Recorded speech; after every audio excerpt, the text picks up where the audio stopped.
Afadhali mzee ambaye ni mtulivu, ambaye hana haja ya kujaza mifuko yake, ambaye atachunga masilahi ya watu yake, badala ya mdomo tamtamu tamtamu tamtamu tamtamu. Lakini akiingia ni wale wa kufanya moja yako, nusu ya mwananchi, 2 yako na 5 yangu. Na mnawajua nyinyi mna.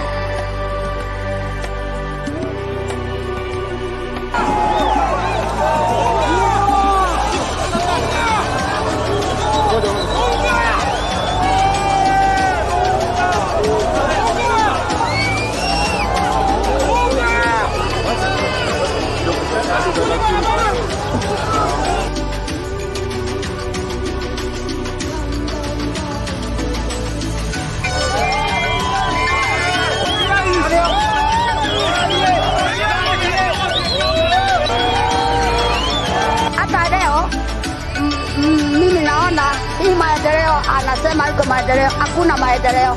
Maendeleo ya nini? Ya matope. Maendeleo ya matope kama maya.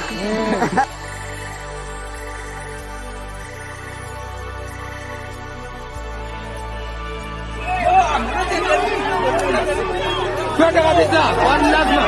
Enda, tena twende.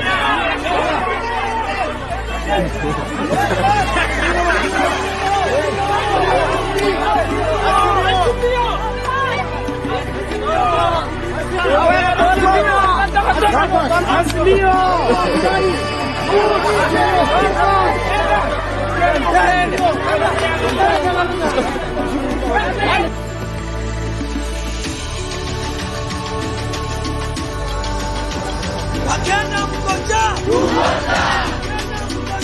mkoja, anasiwezi karanga, uwe hae, magala, niko tayari, kulipa gharama, sitasimama maovu ya kitawala, sitasimama maovu ya kitawala, ukizani ubinafsi ukabila.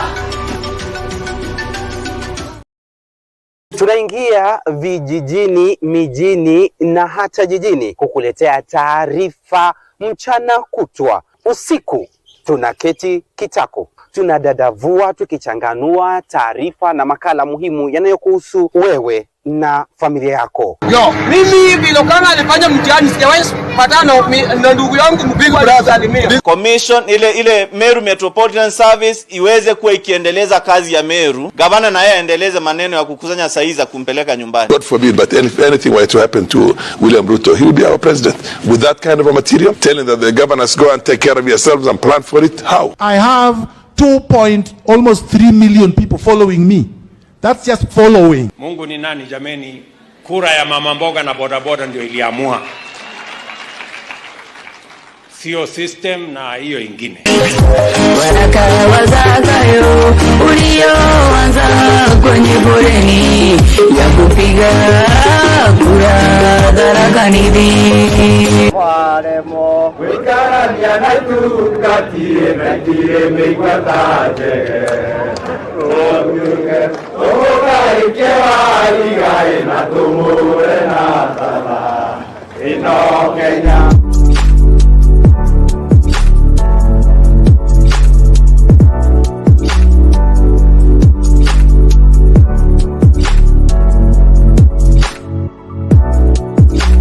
It shows to the incompetence of CS Murkomen, because if he will form a committee to fix a leaking roof, what will happen to roads that have stalled in Nandi? He will form a whole African Union or United Nations. Ungana na Bernard Ngozi kwenye Open Forum Political Show kuanzia saa 4 usiku hadi dakika zake kila siku ya wiki kwenye Sound Candy Talk. Tukutane Sound Candy Talk. Sisi vile vile sio wote ambao wanataka ugomvi kwa sababu ya ugomvi. Niwaambia nyinyi ni wajinga mkimfuata Ruto. Mkadhani tunawadanganya. Jeti ya Ruto.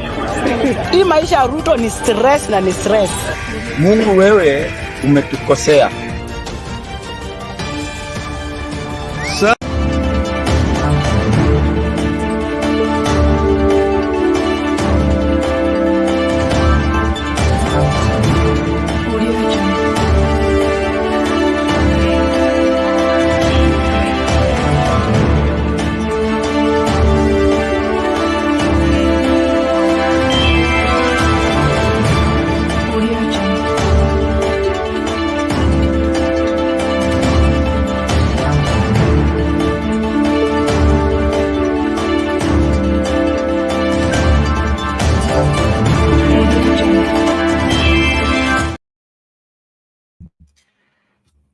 Good evening, ladies and gentlemen. Thank you so much for making time to join us. This is Sound Candid Talk, open forum political discussion show, the show that gives you an opportunity to air what you feel and think about the latest development on our political front. A lot is taking place so fast, therefore everybody must work hard to remain on the cutting edge as far as understanding our politics is concerned, and of course taking a position that's profitable for this great country, as well as finding what must be gotten wrong in order for us to correct it and make our country tick again. I want to salute each one of you for joining us again for the show, and call upon you to remind as many as you can to be part of this great conversation. This is one platform where all Kenyans from all walks of life meet to tell their story in their own words and in their own language. Karibu sana mahala pote ulipo. Nashukuru kwa kila mmoja wenu kwa mwaminifu kufuatilia matangazo yetu na vipindi tofauti. Tunakuomba tafadhali endelea kukaribisha mtu, tumakinike pamoja. Link ya kutumia kuingia studio iko tayari kwa comment section. You click on it, allow StreamYard to configure for you the camera as well as the audio, and you will be in this space for us to get talking. Well, today the KCPE examination result came out. One of the happiest Kenyan today is the Raila Odinga diehard, Nuru Okanga, one of us who did extremely well in the exam. And of course, it is a cause for celebration as we give our congratulations to him and wish him the best in his life and in his political career. I believe this is a move in the right direction, and we need to encourage him with everything we are and everything we have.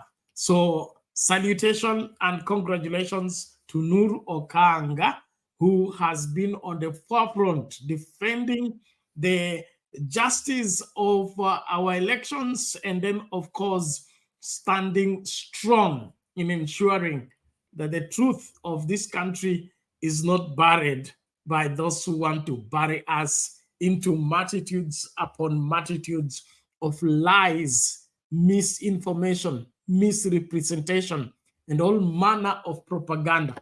We thank God for people like Okanga, who, despite their education background, are strong enough to stand up against evil and stop it.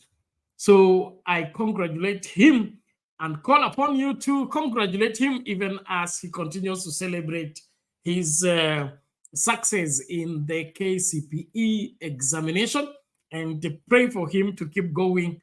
We believe he has a future, in the future of this country will require people like him. All in all, I want to salute every one of you again, even as we dive deep into the El-Nino cast standoff, and that is what forms our poll question. Our poll question tonight is, according to Gachagua, he said he would rather disperse the cash for El-Nino in aiding the victims of the El-Nino rains through the county commissioners and not governors. So the question you're asking tonight is, do you support Gachagua's take that El-Nino aid to be sent via county commissioners and not governors? And so far, 9 votes on Sound Candid Talk Live.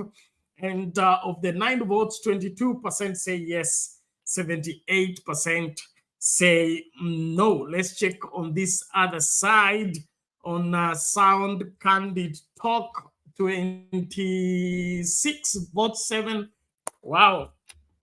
32 votes already cast in this particular segment of 34.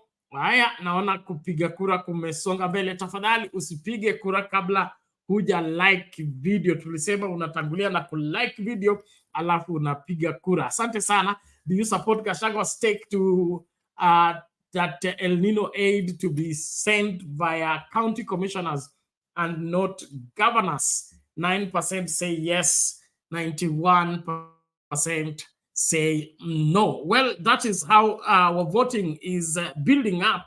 We call upon you to participate into the poll and share your take on the whole scenario. We trust everything will come out rightly, and of course, everyone will be on the right side of history. I want to salute each one of you, even as we start out this conversation. Tafadhali usitazame kipindi peke yako, takaribisha wawili watatu. Kuna Bunuta, karibu kwa show. Ubuntu, dada yetu huyo, Bwana Yesu asifiwe, amina. We thank God for Nuru, asante sana.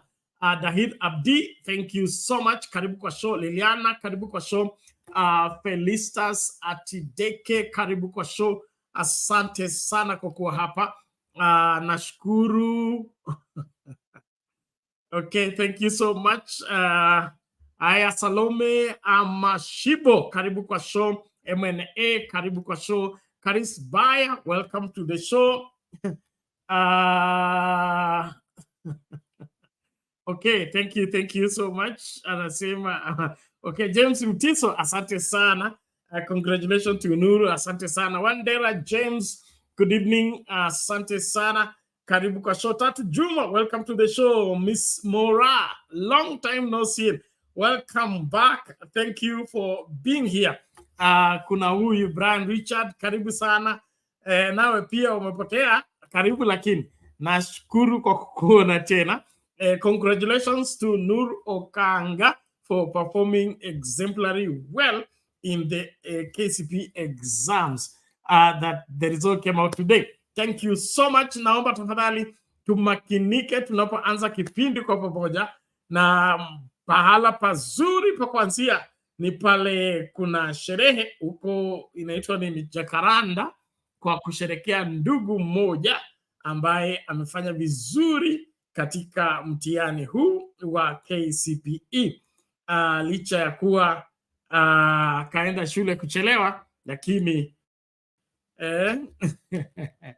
kafanya vizuri tena sana kushinda wengi. Okay. Basi tuanzie hapo. Na kuomba tafadhali, tukicheza hiyo video unakaribisha mtu, unakumbusha mtu, unashare kwa WhatsApp, unashare kwa Facebook, na hakikishe tuna like video tunapopiga kura yetu. Asante. Tunaenda Supreme Court kulingana na kijana wetu mwenye alikuwa anasoma. Hiyo ni mtego ya Ruto. Sisi kama watu wa Jacaranda, hiyo ni mtego ya ukitoka hapa. Majaribu tunaenda Supreme Court. Kabisa. Kuna maxero zimebaki. Tunapata kuombe yako hapo atungoje. So ikataa hiyo. Tunatarekia leo. Tumeleta 10, tunaona 10. Angalia 10. Angalia 10. Angalia 10. Imeletwa timu Wanyonyi. Imeletwa na Honorable Inspector Wajakoya. Governor to be. Wapi makofi ya Wajakoya? Wapi makofi ya Wajakoya? Wapi wakubia Kimonyoni?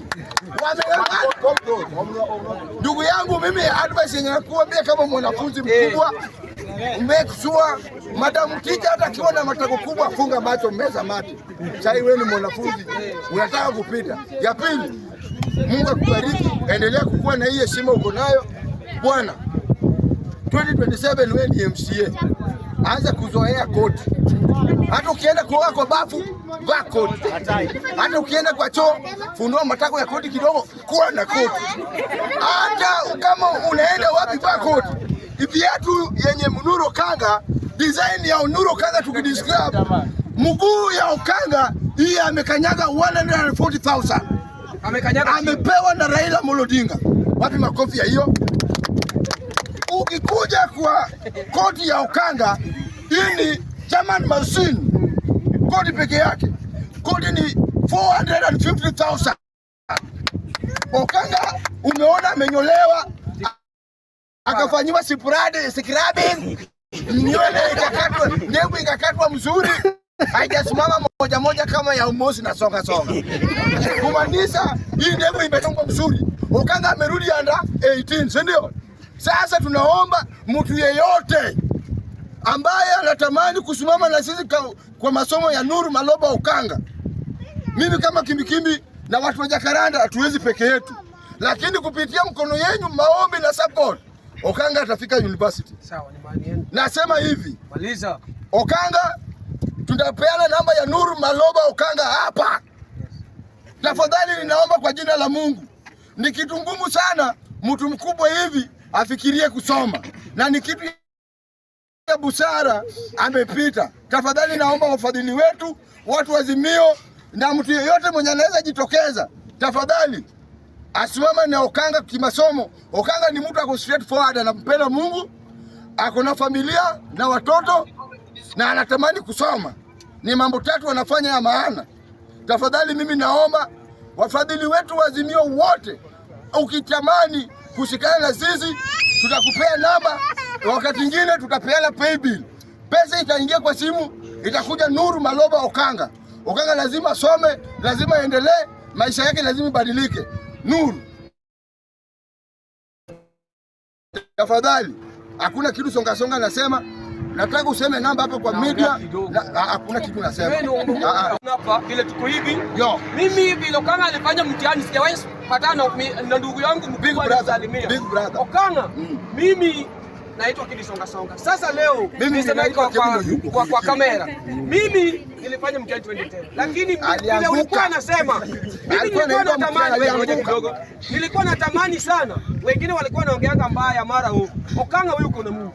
Na mimi nakuombea kama in 2027 Okanga, mimi God willing nitakuja huko mpaka Kakamega Matungulu.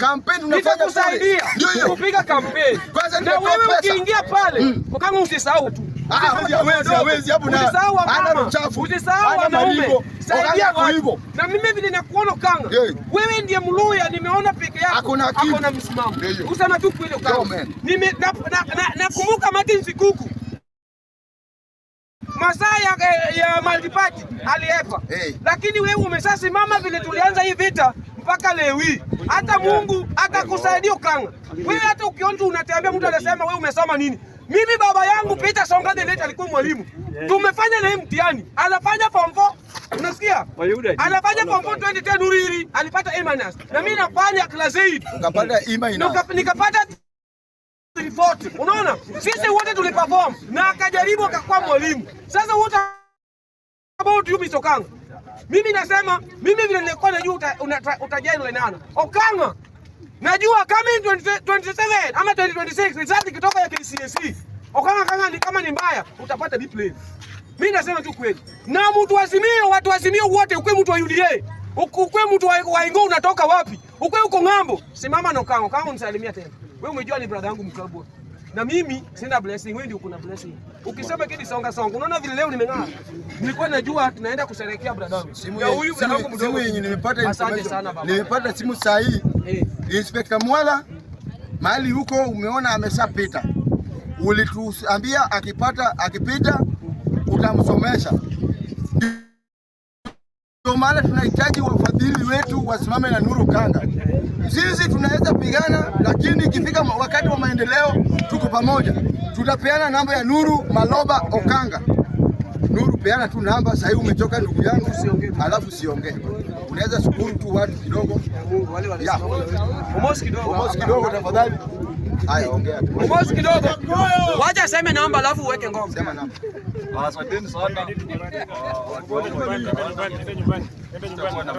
Wewe, mama yako ana namba, alafu watu wa media tafutane hapo ndio mtakuwa na press. Hapo ndio mtaongea. Sherehe bwana, sio press. Kwa sasa itapeana tu namba na sherehe. Wale wataona hiyo namba. Support. Ambaye simu 07 29 2499. Okanga 2499. Asanteni sana.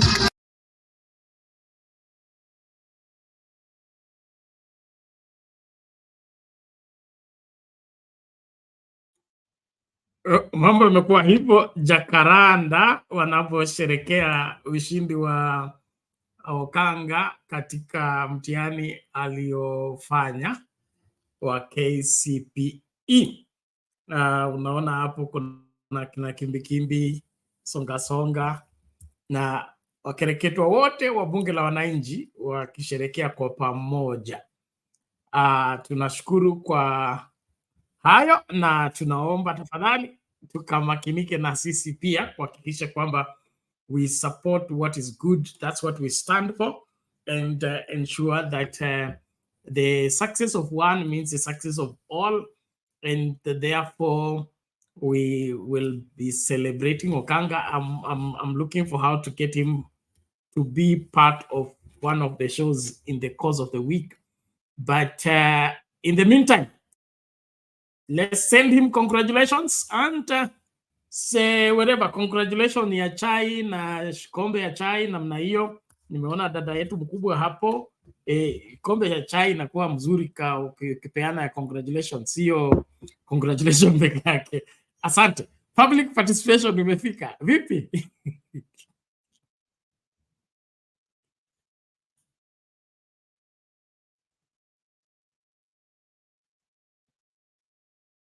Public participation, are you still there? Yes, I'm here. Can you get me? Are you getting me? Yes, you can get you. Okay. Yes, yes. Okay. Thank you. Bwana Yesu asifiwe. Nataka kuwasalimu Pastor Bernard, Mr. IG, wale wenye wako kwa comments na wale wenye wanatutazama kwa various platforms zetu. Nawasalimia na salamu za muungano wetu mkuu wa wazalendo, Azimio yote inawezekana. I want to congratulate all the KCPE. This is going to be the last KCPE. So sisi wenye tulifanya KCPE ilikuwa out of 700, then ikakuwa out of 500. Now it's out. Next kutoka, these are the last candidates. Story na KCPE imeishia hapo. So tutakuwa sisi tunaambia watu, kulikuwa na system ilikuwa inaitwa 844. Kulikuwa na kitu inaitwa KCPE. Sasa the next cohort is now for CBC. So mambo na KCPE na 844 imeisha. I want to congratulate Nuru Okanga. Alipata marks ngapi?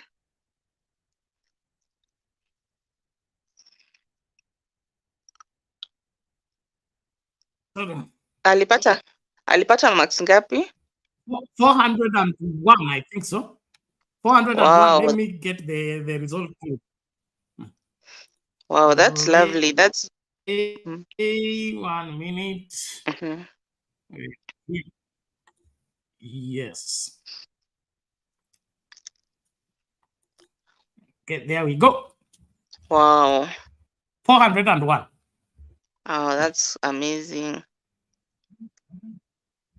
Alipata maths 84. Alipata maths A. Sio ni A ama maths 84 A. Material. English 80 A. Kiswahili 80. Everything. Oh, wow. Kumbe this is A material. Kumbe tumekuwa we were having a very genius person, having a genius in our midst, lakini si tunamjua tu kwa kuwa activist. Hatujui kumbe ni mtu mwenye ni vile tu maybe alikosa pesa ya kwenda shule ama something. But kumbe is that brilliant. Congratulations Bwana Nuru Okanga, congratulations, you have made us proud. So nilikuwa ninaona hizo mambo za results, the top student na wenye walikuwa top in various areas. I was happy that it was balanced. Niliona watu wenye wako private school na wenye wako public school bado tu walikuwa na perform vizuri. Alafu pia kulikuwa na balance, kulikuwa na girls who performed well, and hata in terms of minority, I saw a Muslim, I don't know whether she's Somali or something like that. She was also having some good marks, I think for 20 or something. So this time, Machoge said that there were very few cases of cheating. I think there were only 2 which were intercepted. And the results to me, the balancing, not like last time when I think so many of the good grades were from Kisii or something like that, just centrally. I mean, central in one school or in one area. This one has been varied, and tumeona at least it's well distributed. So now that CBC is officially on the table, we are hoping that the ministry will step up, because hatutaki situation yenye tunasema mambo ya junior high alafu mnaletwa mwalimu mmoja afundishe the whole CBC nini curriculum kwa junior high for all subjects, kwa sababu there's a scarcity of trained teachers. So let them give the CBC the seriousness it deserves, because that is the future of our children in this country. Equipping the labs and all those kinds of things. Machogi has to come up with a very good infrastructure so that we don't waste our kids' time. And then also there's a comment which I had a curriculum developer talking about, that CBC is a program which is supposed to help everybody identify their area of competency, so that they can be able to be placed well into their area of competency.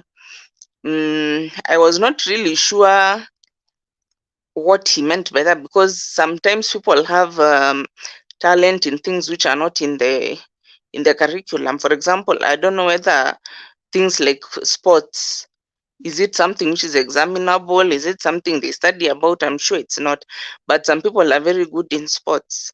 So I believe the traditional areas will still remain in terms of the marks or the areas of being examined, the examinable areas.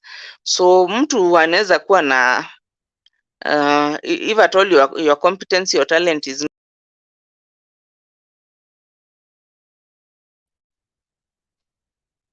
we will I don't know, but they need to organize themselves quite a bit for that CBC to work the way they are putting it.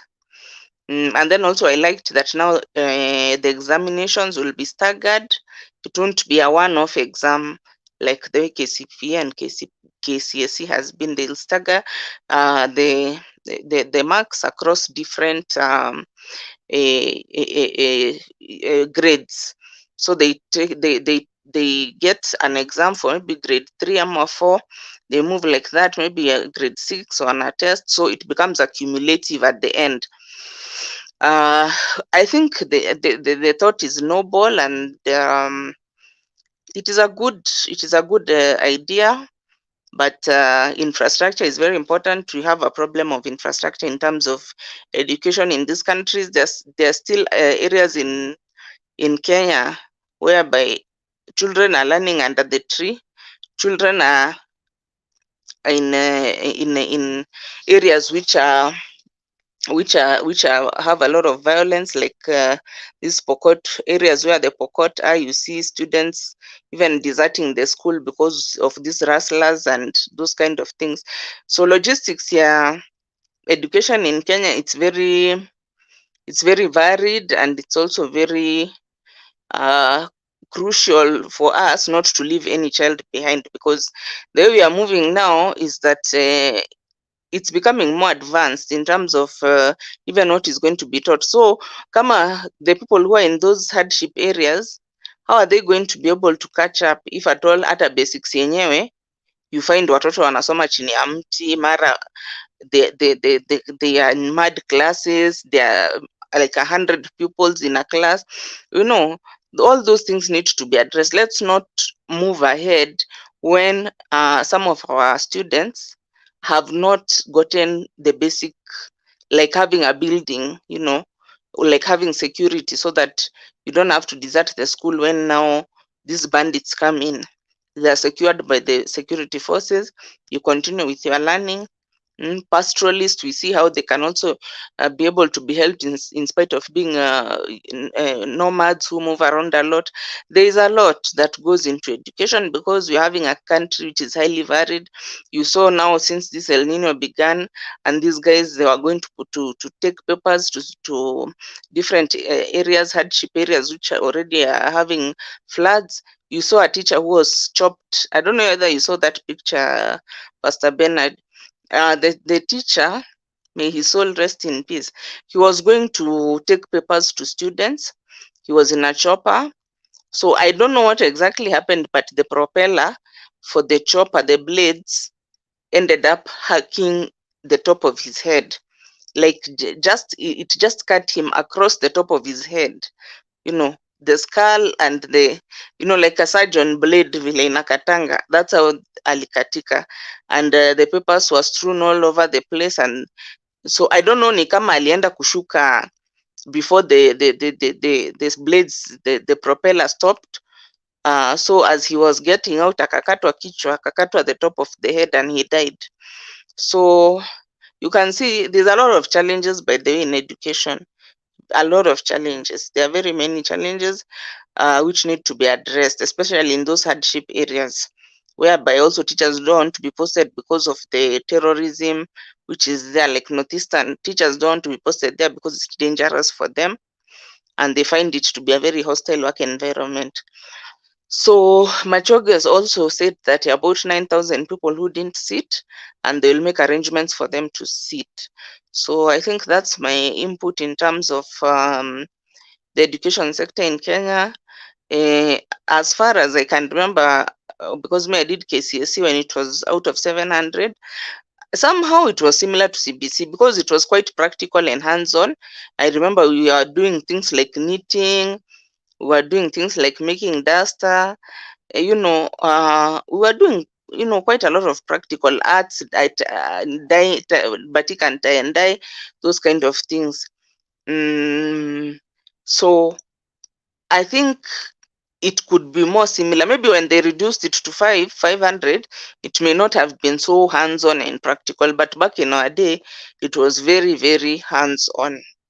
Yeah, although hatukuwa tunafanya mambo ya kupika, tulikuwa tunafanya the arts, crafts, those kinds of things.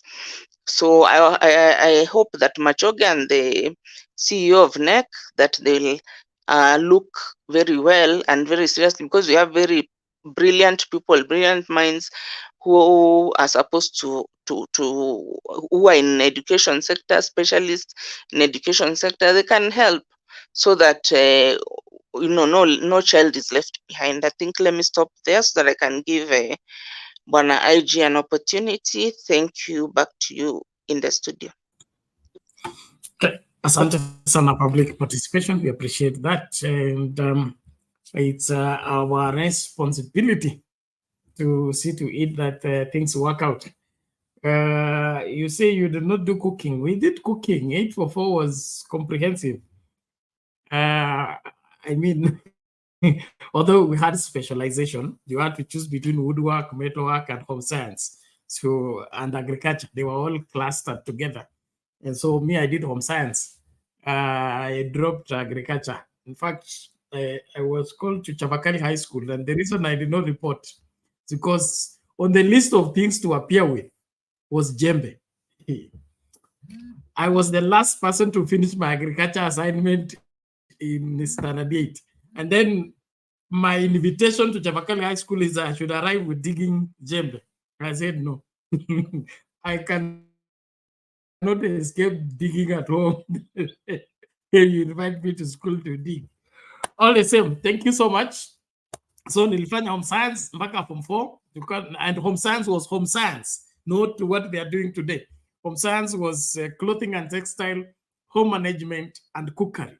You did all the three and were practical. In fact, one unique thing about it was you do the skimming. See the way the teacher write the skimming, then they go and teach. So we were to write how you're going to cook. I will wash the spoon from this minute to this minute. Boil the water from this minute to this minute. And then you have everything drawn out. Then the invigilator will be looking at what minute are you? doing what. So it was interesting. All the same, thank you. And the end of 844, me, I don't see us walking away from it completely, because with the hiccups of CPC, we may just go full circle and return here. All in all, congratulations to Okanga and his performance in KCPE. Tuendelee hivyo hivyo kumwombea na kumsupport.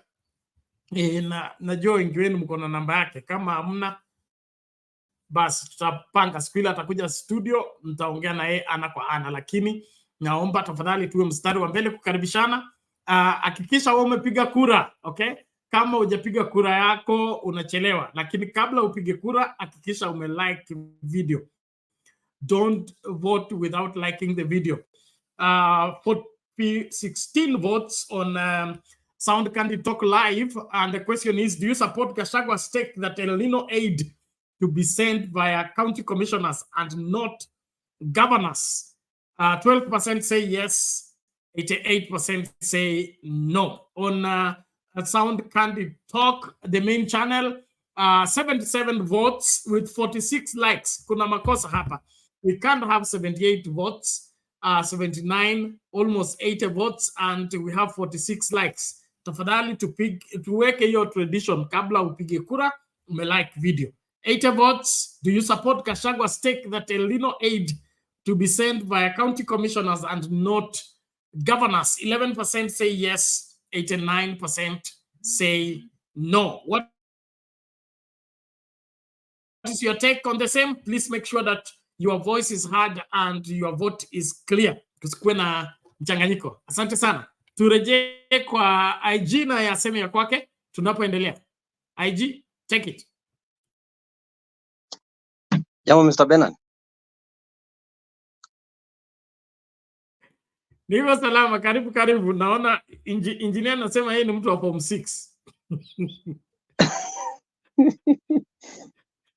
Asante engineer. Wewe ni mzee. Salute you. Mimi. Karibu IG. Sawa. Public participation na Olara, hamjambo? Hatujambo. Sawa, sasa mimi sitasema mengi sana. Kwanza kabisa ningependa kuchukua nafasi hii kuwapa kongole wale wanafunzi wote ambao wamekalia mtihani ama wamefanya mtihani wao mwaka huu, na sana sana kwa wale ambao wamekuwa na hiyo tamaa ya kusoma, in the likes of Nuru Okanga. Kuna wengi ambao wamefuata huo mwenendo licha ya kwamba maisha haijawapeleka mzuri sana, lakini wamepata nafasi wakarudi wakasoma na wamefanya mtihani. Natumai kuna wengi ambao pia wamepita mtihani lakini hatujapata kuwaona kwenye mitandao, lakini wako wengi. So pia kongole kabisa inamwendea Nuru Okanga. Licha ya kwamba alisemwa akatukanwa, na yeye tu mwenyewe alijitambua tu akasema mimi ni class 3 dropout. Mwenyewe alisema.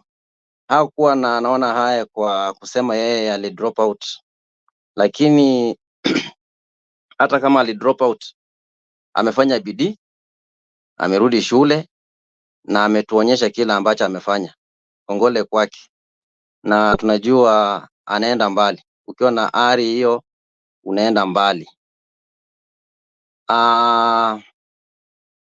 Tukifananisha huu mfumo, mengi amesemwa na dada yetu hapo, public participation, mimi nitakuwa napita tu. Ukifananisha mfumo huu wa ule ambao umekuweko wa 844 system, kabla hawajabadilisha kutoka max 700, nafikiri in 2000 and it was 2000 wakati walibadilisha from 700 max to 500 max. So tangu wakati ukifananisha hii mifumo imekuwa ikibadilika, ingaje tulikuwa katika 844 system lakini imekuwa ikibadilika. Unaona kutoka subjects kama subjects 7 ikakuja subjects 5, pia kulikuwa na utofauti pale. So kumekuwa na mfumo wa CBC. Hii ndio imekumbwa mfumo mwingine ambao umekumbwa na challenges sana. Umekumbwa na challenges na sijui tutajikwamua vipi pale, kwa sababu kuna challenges mingi sana. Ukiangalia sana sana public schools ziko na upungufu wa walimu. Mimi mwenyewe nimekuwa na watoto public schools wawili, but na wahurumia sana. Kwa sababu niko na mtoto ako grade 6 anaenda grade 6 next year, niko na mtoto anaenda grade 4 next year. Sasa hawa watoto mara mingi nikiwa nao karibu wao wananiambia yale wanapitia katika hiyo shule, lakini nimeangalia hii challenge ambayo iko public school ni challenge kubwa sana, kwa sababu ukiangalia ile ratio ya mwalimu mmoja kwa watoto, unakuta in a public school mwalimu mmoja ako na wanafunzi karibu 80 pupils huko, wengi sana. So mwalimu wakati anapeana kazi hana ile ya kufuatilia, hana ile kufuatilia mtoto wakati amepeana kazi, hana ile ya kufuatilia mtoto alifanya vipi kazi ya ambayo alipeana, amefanya, anaweza msaidia vipi ndio aweze kupita. So kule mimi naona walimu kuna vile wameachilia watoto sana katika public schools, wameachilia watoto sana, hawana ule ukaribu na watoto, kwa sababu mwalimu ako na kazi nyingi, watoto ni wengi, hana ile wakati ya kuchukua kufuatilia mtoto. Hata kuna wale ambao ni slow learners pia nao ni wanaumia zaidi, kwa sababu pia hawaangaliwi kwa ukaribu, unlike private schools. So as we are speaking now, I'm even forced now to take my kids from public schools, for public school niwapeleke a private school, at least kule kuna nafuu kidogo. Sasa upande mwingine ukiangalia hii mambo ya infrastructure hii ya wanasema miundo mbinu ama nini katika Kiswahili ya public schools pia wako chini sana. Unakuta madarasa hakuna, unakuta kama ni labs hakuna, vitu mingi sana hawana, wanalack sana. So tungeomba serikali kama inaitwa muundo misingi, miundo misingi ama msingi, infrastructure Bernard. Miundo msingi kama mlienda private school, tugoje mhenga anakuja. Kama mlienda private school ni miundo msingi, miundo msingi. Yes. Sisi watu ya group of schools tunajua ni miundo msingi. Hapana, sini plural, miundo misingi.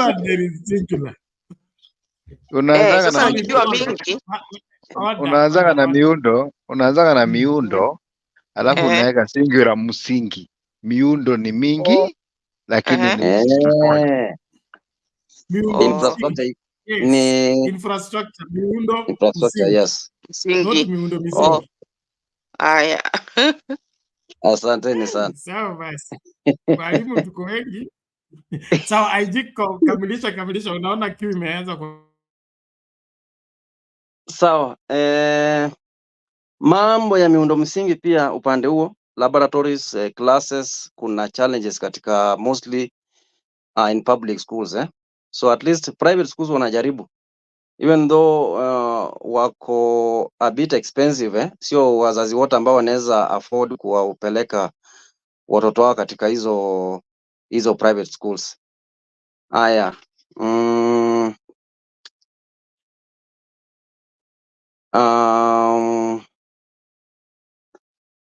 nafikiri serikali iko na jukumu la kufanya. Lazima waangalie vile wanaweza boresha mashule zetu, isiwe tu wazazi hawana pesa za kuwapeleka watoto katika private schools, kwa sababu kule ndio kuna mambo mazuri. Pia serikali iboreshe public schools, ndio kila mzazi apate nafasi ya kupeleka mtoto mahali ambapo anataka na mahali ambapo anaweza afford.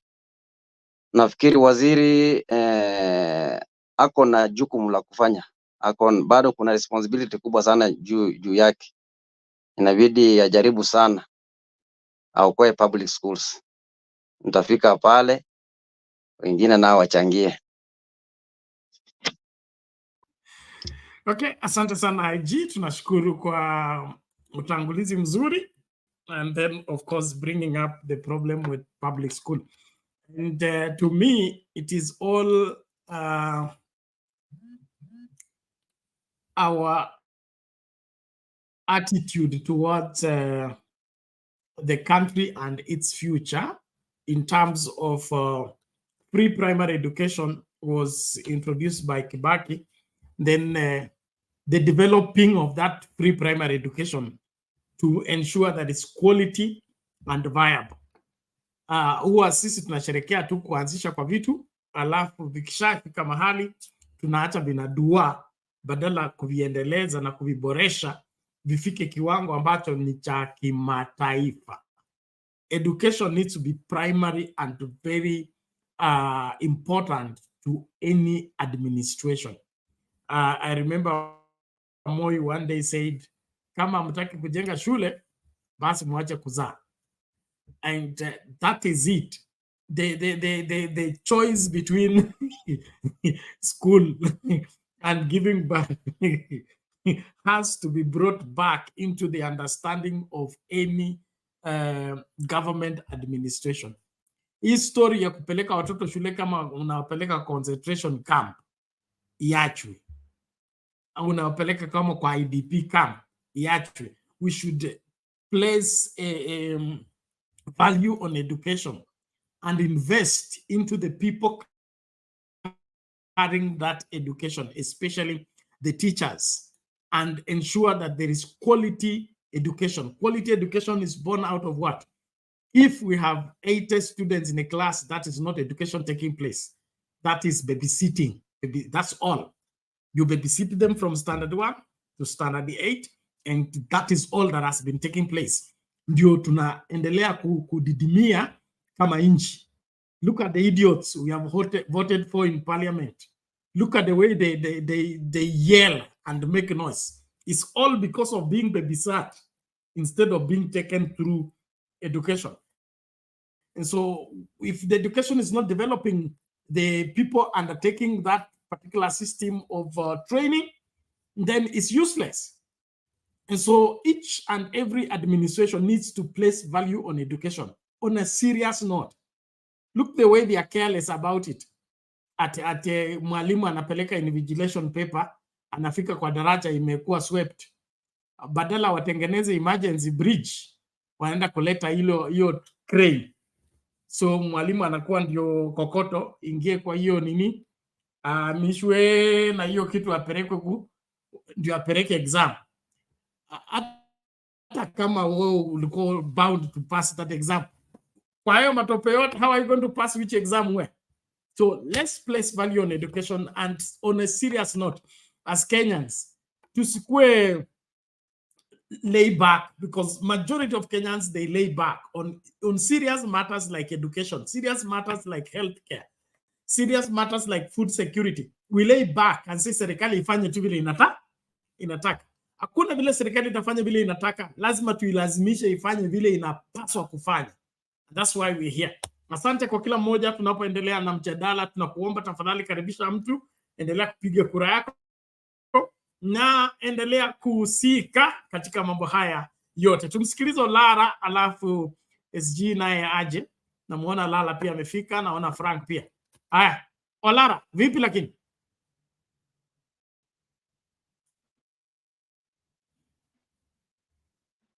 Asanteni sana.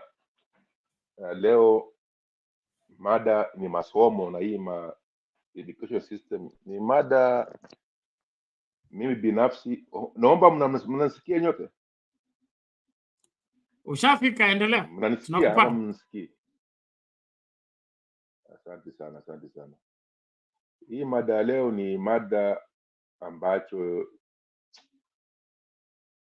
mimi mwenyewe kibinafsi ni mada nilikuwa nangojea siku gani tutakuja kuongea mada hii, kwa sababu mfumo wa masomo, sisi watu wa form 6 tulikuwa tufanye kazi gani? To fill up the vacancies in the ministries and parastatals ya ya serikali. Serikali ilikuwa na kazi, ilikuwa ni kama colonial. It was just, ilikuwa sisi ni makarani. Baadhi yetu ambao wamefaulu zaidi watakuwa madaktari, wengine ambao hawajafaulu watakuwa manase. Lakini hizo kazi zilikuwa zimo, na wengi wetu wa form 6 kwa mfumo mwingine au mwingine tulipata kazi. Sasa Moi akapata challenge, alikuwa anafikiria kuintegrate pia mbinu zingine, miungo ya mbinu msingi ya kiuchumi. Inafaa pia tulete masomo ya ujuzi, yani to formalize masomo ya ujuzi. Hapo ndo tulipokosea hapo. Kuformalize masomo ya ujuzi hatukuiformalize vilivyotakikana. Tulichukua bado form 6 formula, alafu tukaja tukaiunganisha na hiyo miungo, hizo mavizozi ya mambo ya uchumi. Sasa Wakenya ni wabunifu na tuko na wajasiri sana, hata wajasiri ya kiakili, wajasiri ya kiafrika. Shida ni philosophy ya masomo yenyewe. Bado a lot of donors wana support ile msingi ya form 6. Hiyo sisi hatutoka form 6, bado tunaboresha tu form 6. Na nikumbuka form 6 vizuri, ilikuwa kuna hiyo morning parade asubuhi. Hapo mnakuwa indoctrinated, muamini mzungu zaidi, na mfumo tu ni mzungu pekee yake analeta hapo. Alafu ulikuwa unapatiwa mfupa, unawekewa kwenye kifua kama hujui kuongea Kiingereza vizuri. Ile ndio ikaleta hiyo boomers generation boomers, na hizi generation Z pia wana fight back, and bado boomers wa kwenye system, and they are the one creating the policies. Sasa nataka turudi kwa mfumo, iwe ina filosofia ya kwamba nini, tujitambue kwa sisi ni nani. Sisi ni Waafrika, lakini pia tunaishi wapi? Tunaishi Afrika. Maslahi zetu ziko wapi? Maslahi yetu ni kama national interest ni tujitambulishe na historia yetu. Sisi ni watu fulani, tulipinga ubaguzi, tulipinga nini, tulitaka kuwa watu huru. Hiyo ndio ilikuwa chanzo ya kuanzisha kuelimisha. Alafu sasa nini, isiwe dini, iwe tulikuwa nani. Sisi tulikuwa nani kabla ya dini na kabla ya Kiingereza kiwe lugha. Hapo sasa we have to unajua masomo ni indoctrination. You have to lazima ujifunze kitu ambayo unachoamini. Kama watoto wa China zaidi, hata he is not shy to speak English broken. Hako shy, is not shy. First of all, lazima sisi, and I hope this is just a moment of time that African leaders can sit down and find a unifying doctrine that Africans, we should be Africans first, then what we are learning as Africans isiwe ni dini na isiwe ni lugha, iwe ni imani kwetu. Sasa I want to bring back the facts of history. Watoto waanze kufundishwa historia kutoka chini kabisa. Kama watoto wako Bungoma, historia ya Bungoma na Uluyani waambiwe. Wakiwa pale kindergarten, wakija paka wakati wanafika hapo.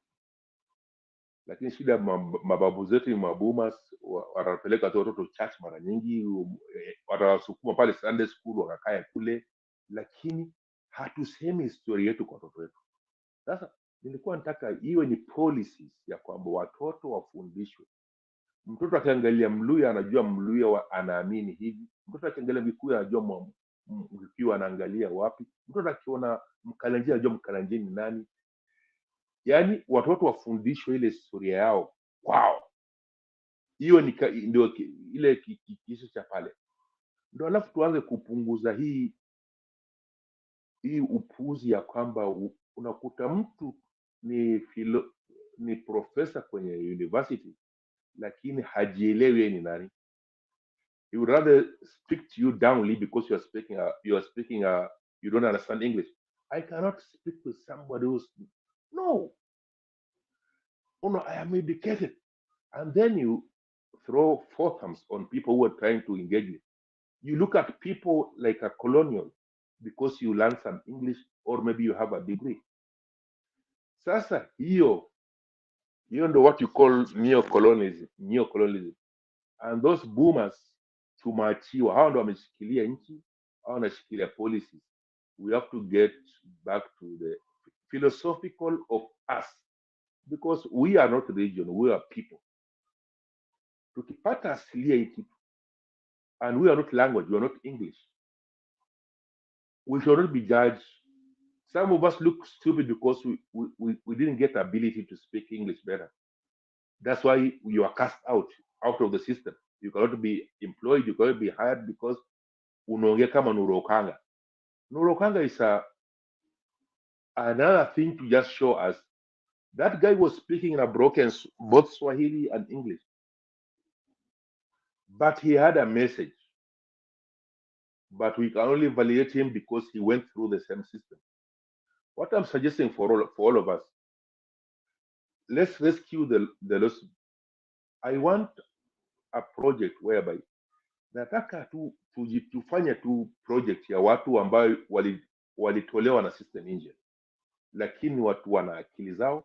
Wengi wao ni wazee vijijini pale, unakuja na Kiingereza mingi alafu anakuona tu hivi ana summarize in one word.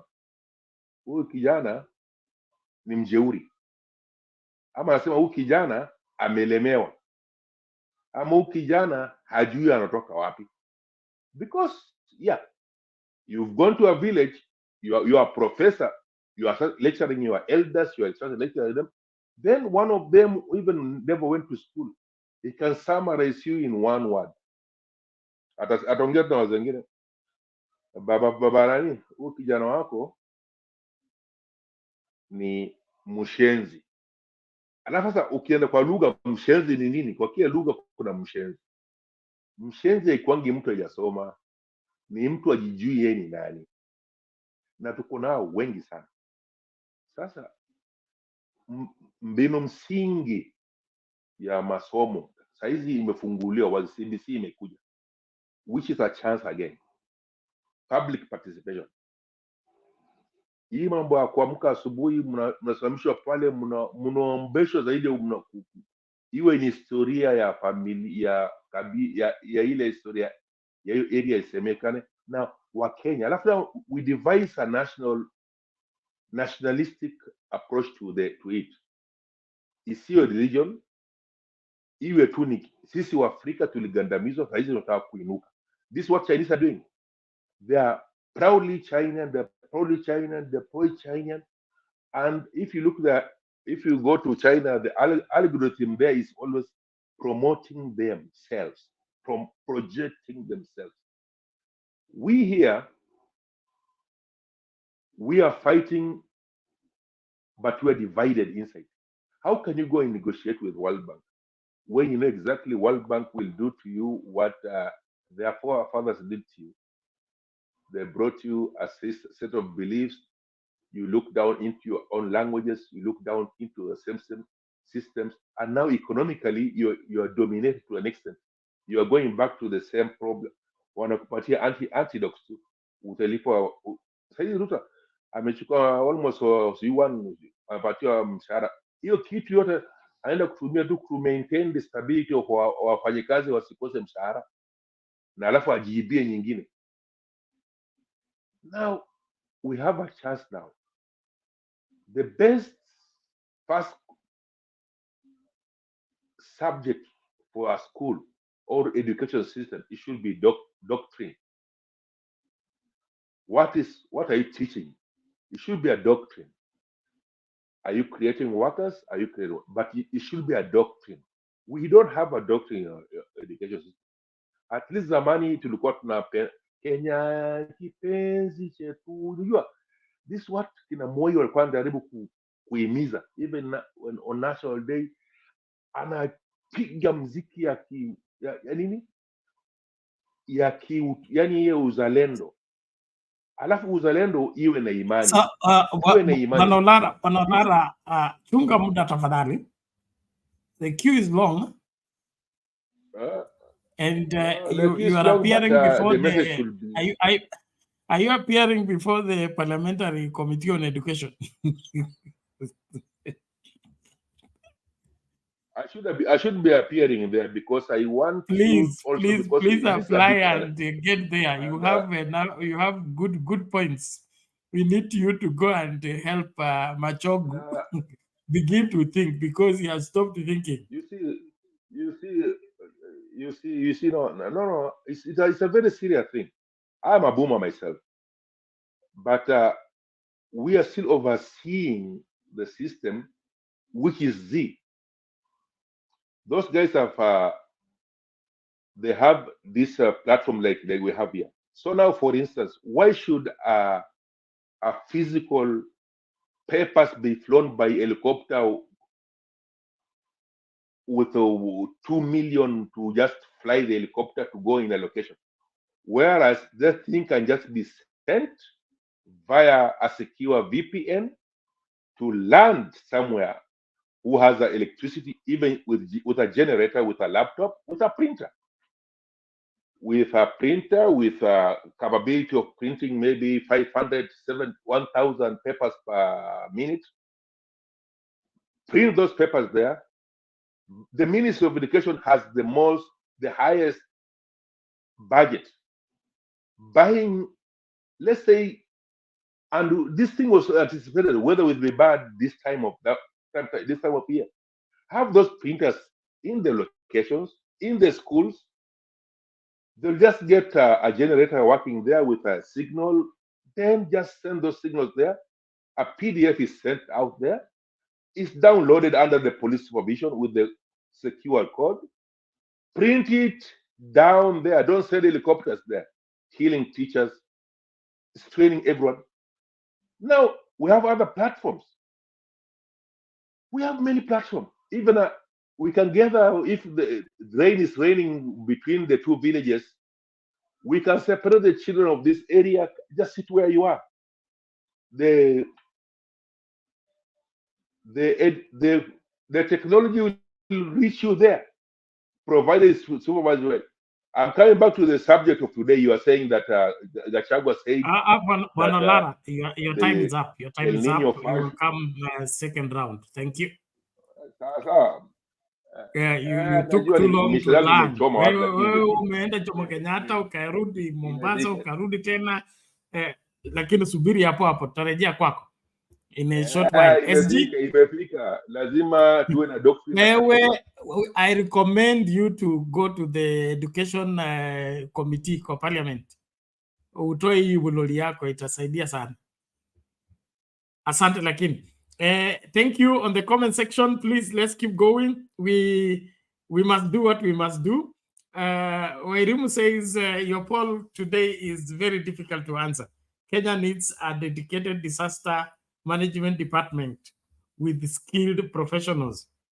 I think I don't know where the difficulty is, because we don't have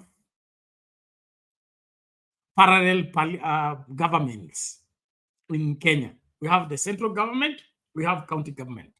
And the purpose for the county government is to bring administration closer to the people. Why does the central government find it difficult to work with county government? I mean, why should they now have another parallel channel through which to distribute aid to the people? If governors are taking charge of the situation, why can't the governors be facilitated to do the work and helped by the central government? Why should they now divert it and say now it's going to go through the chief? except they want to go and do incompetence and substandard approach towards solving the crisis. And then when the crisis escalate, they will have, say, the county government did not do, or it was the money did not arrive, or the chiefs ate the money. This is a disaster, or whatever, a recipe for disaster. And it's all because it's man-made, in my opinion. It's man-made. See it in our Jui Kwamba, governors have the MCS. MCS is the least place of the least unit of political administration. So how do you ignore the MCA? You go and look for a chief you hired, okay? The chief to Gashagwa, kwa sababu alikuwa dio. Hiyo ndio shida yake kubwa. Na inasemekana aliiba mahindi ya relief. Hiyo kitambo. So anatafuta njia labda ya kuendelea kuiba. SG? Thank you so much. If you can hear me, I want to take this opportunity and appreciate all of you for being here and dedicating yourselves to equipping Kenyans who seem to have lost the hope and the faith that this country can come back. First of all, I want to thank, if really, I have got very, very mixed information about Okanga. First of all, I got that he did so well.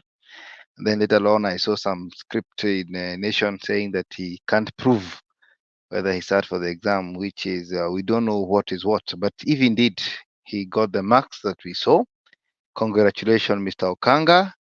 That shows that in Azimio, it doesn't matter whether you have been inside the class, you have the brains to see what is or Kenya deserves.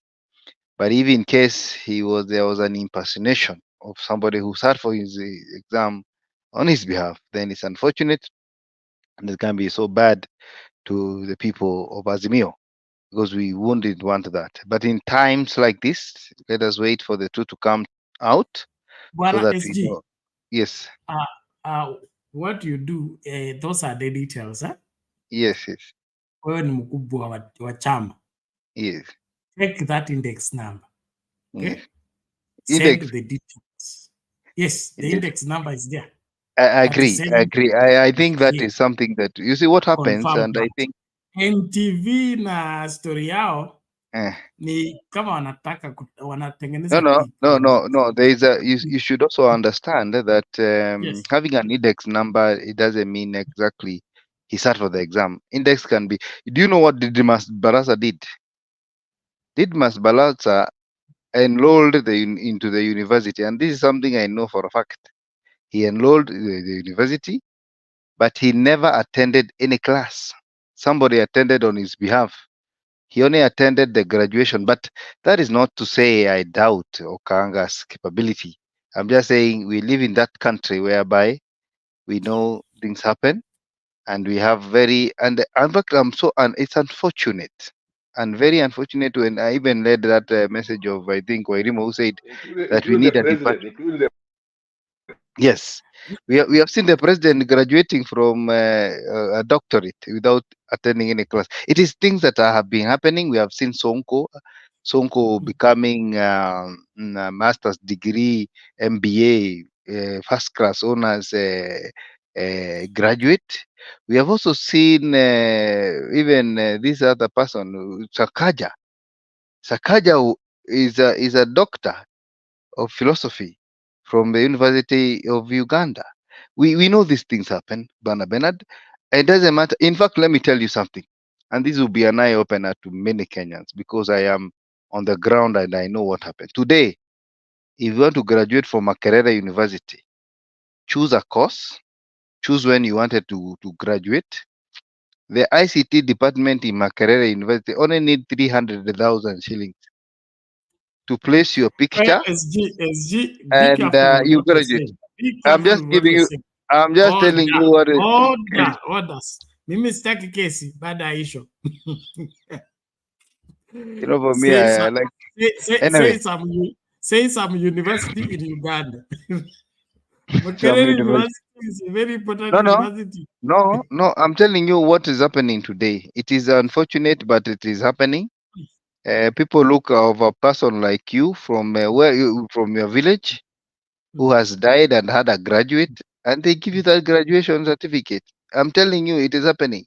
Anyway, that aside, that was just by the way, and now we come to the nitty gritty of the country.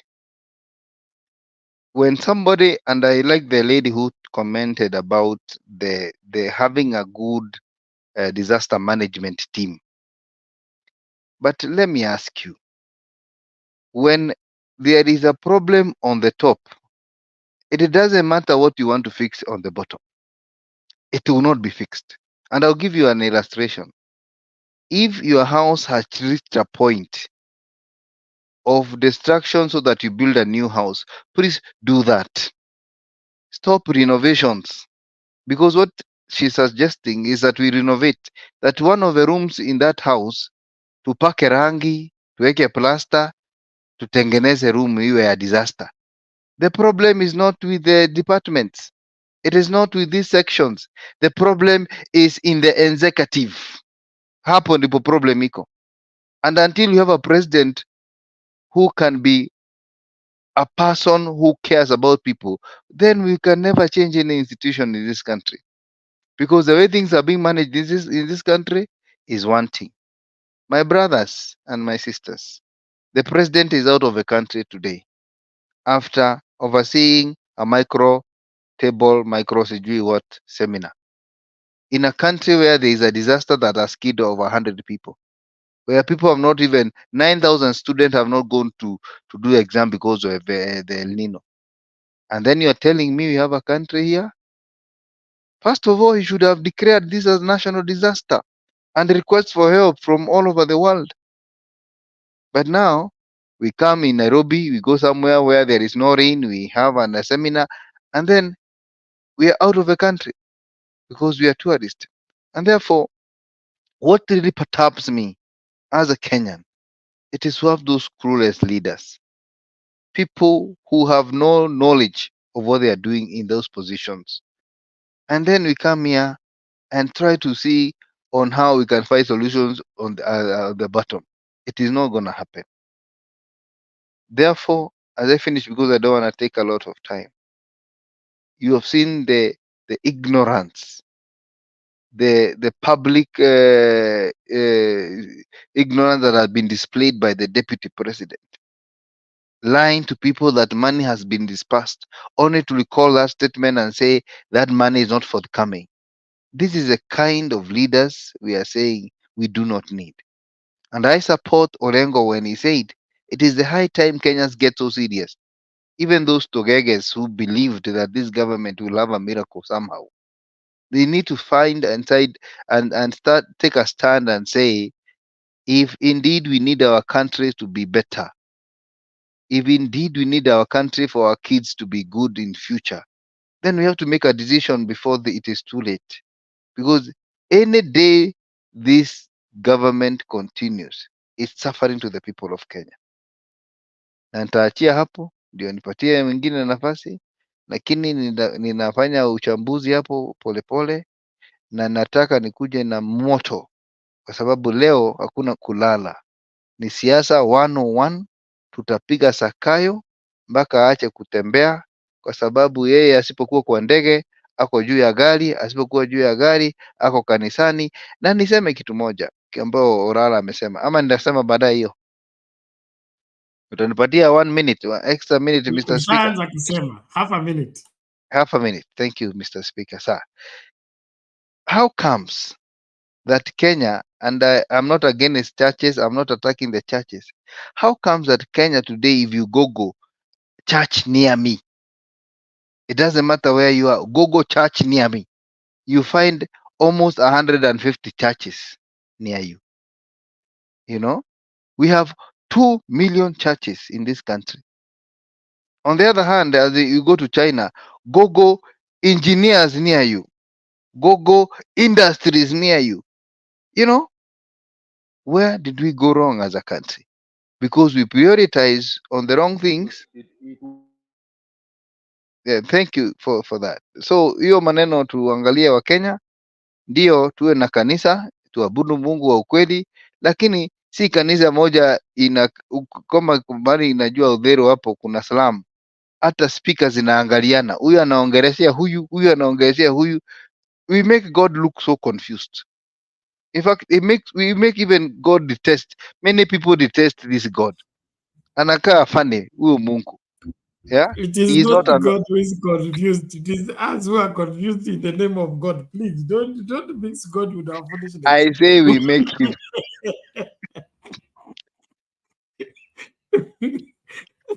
Thank you, SG. We appreciate that. And then, of course, there's this guy who talks about a pastor who closes an industry to turn it into a church is an idiot. And I agree with him because as much as church is good, it should not take the place of industries. Now look at the warehouses we have in this area. Some of them have been turned into churches, and it's something that is multiplying so fast. But without finding fault with church and the way church is operated, we just need to have a working government administration, a working government administration in the sense that everything that happens from church to mosque to school and all that needs to be regulated by government. When you were growing up as young preachers, you could not just carry Bible and begin to talk. You talked against Moi, you'll be collected. And you went to preach and turn the preaching into politics, you'll be collected. So you are always careful. And those days I used to do youth rallies. And you see the DCI people, they come and sit at the back, another one sitting at the window, listen to you from beginning to end. You era unaenda nao Nyat House. Today hao watu walienda wapi? Wanakula mishahara, hawafanyi kazi. Wewe utaendaje kanisa mtu auze makaratasi? Okay, 1,000 na 10,000. Amalize kuuza na aende kulala kwake. Kwa sababu yeye ni roho. That is an illegality. It has nothing to do with spirituality. This is robbing the people. As soon as it's done, kamata yeye pereka yeye ndani, atuombee akiwa huko ndani. That is obtaining money with false pretense. Is already in the constitution. Sio maswala tuende kuomba Mungu atufunulie tuelewe. There is no spirituality selling makaratasi for money. If the makaratasi were money, use it directly. Why are you transferring it to someone else? You take those papers to the next supermarket, come back with items by paying for them. So kile kitu ambacho kinafanyika hapa ni uzembe wa serikali. Haitaki kufanya kazi yake. Kwa nini? Kwa sababu hao pia ni wezi kama hawa. And if you check it properly, probably they eat together. Ushakusanya, unalipa mkubwa, unalipa wa katikati, na uendelee na uchawi wako. Lazima turekebishe inji hii. Na ukisharekebisha inji hii, kila kitu kitanyooka. Kuanzia wachungaji mpaka maaskofu. Some of these doctors we have on the pulpit, they are not doctors of anything. They cannot handle scripture. They cannot handle anything, even conducting funeral service.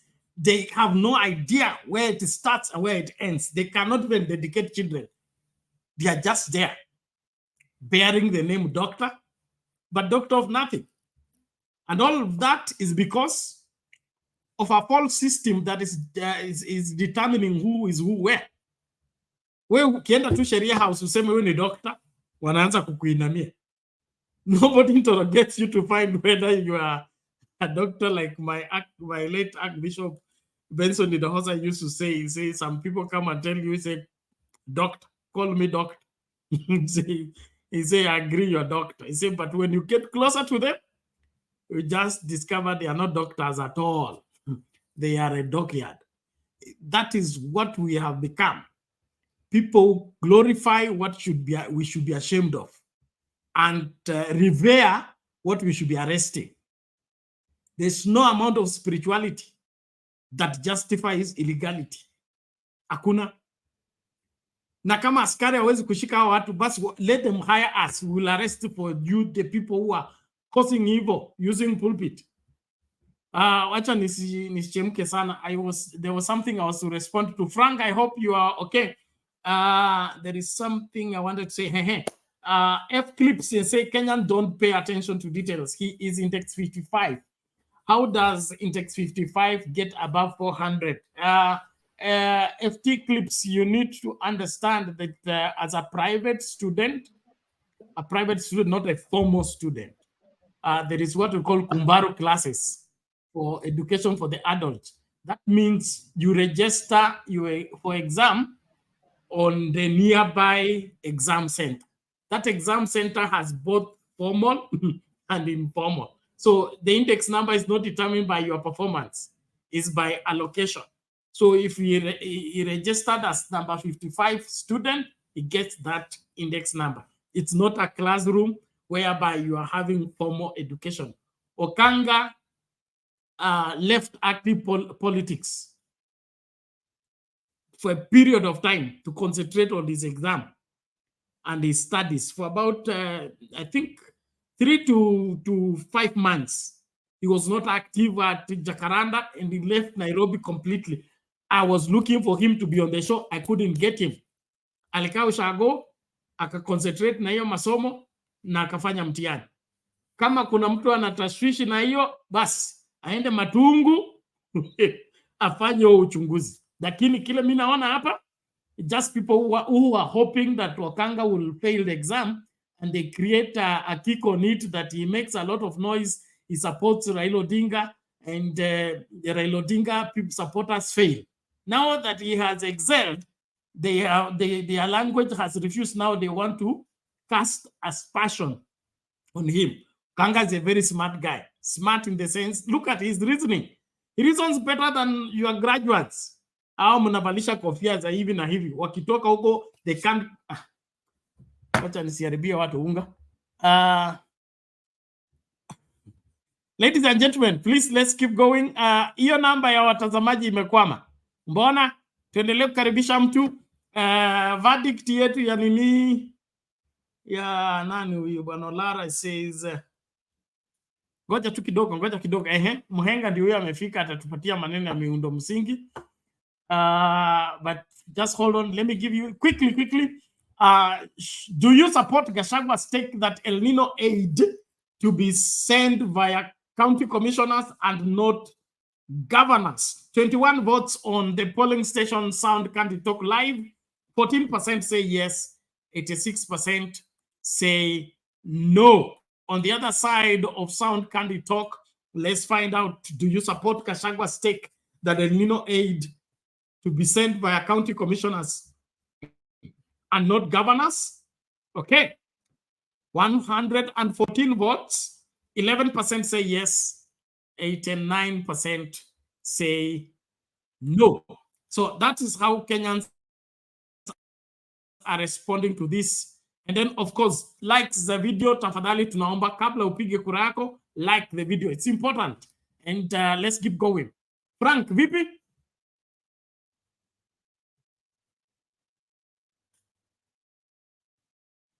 Frank, upo haupo?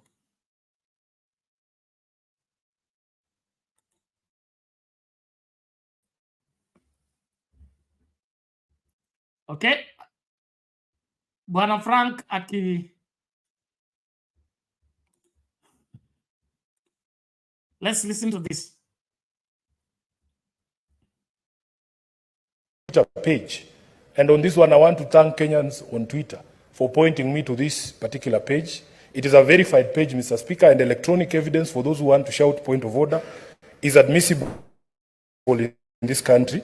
Mr. Speaker, you will see a communication on the official handle of the Russian embassy in Kenya of a donation of 34,000 tons. Mr. Speaker, I have gone further to attach, and I wish we would be allowed to play videos the way we were playing videos during the Kawira Mwangaza impeachment, but I have photographic evidence. Senator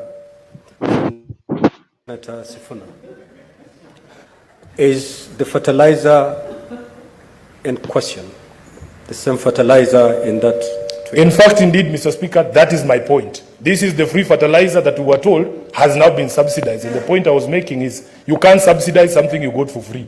Mr. Speaker, I have attached photographs and news items of the Cabinet Secretary responsible for agriculture receiving that consignment of free fertilizer. Mr. Speaker, I wish to table.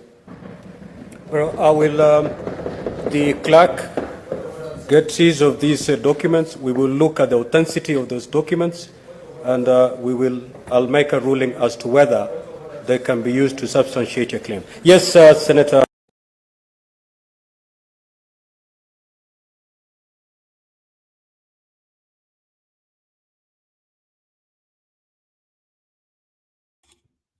Bwana Frank, umerejea?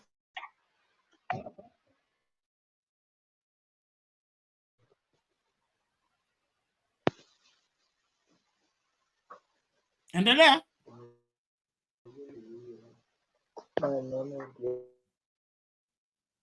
Bwana Frank, toa kamera ili sauti yako ije.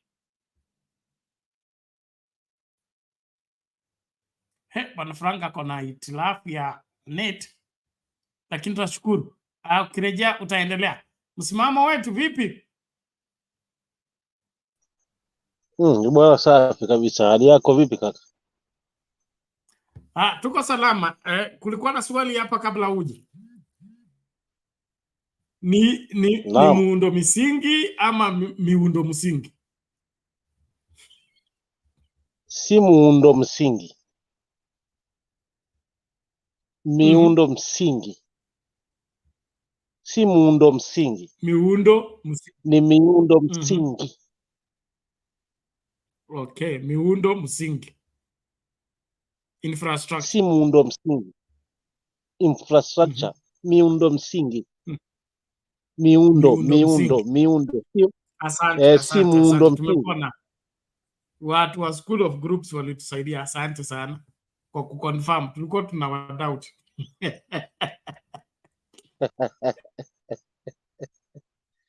Otherwise, my greetings to Brother Olara SC Kamau, public participation, and yule alikuwa hapo sasa hivi mwenye ametuambia kwamba ukigoogle cha ajabu makanisa yatoka mamilioni, but ukiachilia mambo na viwanda basi bala wacha pia naye apokee zangu.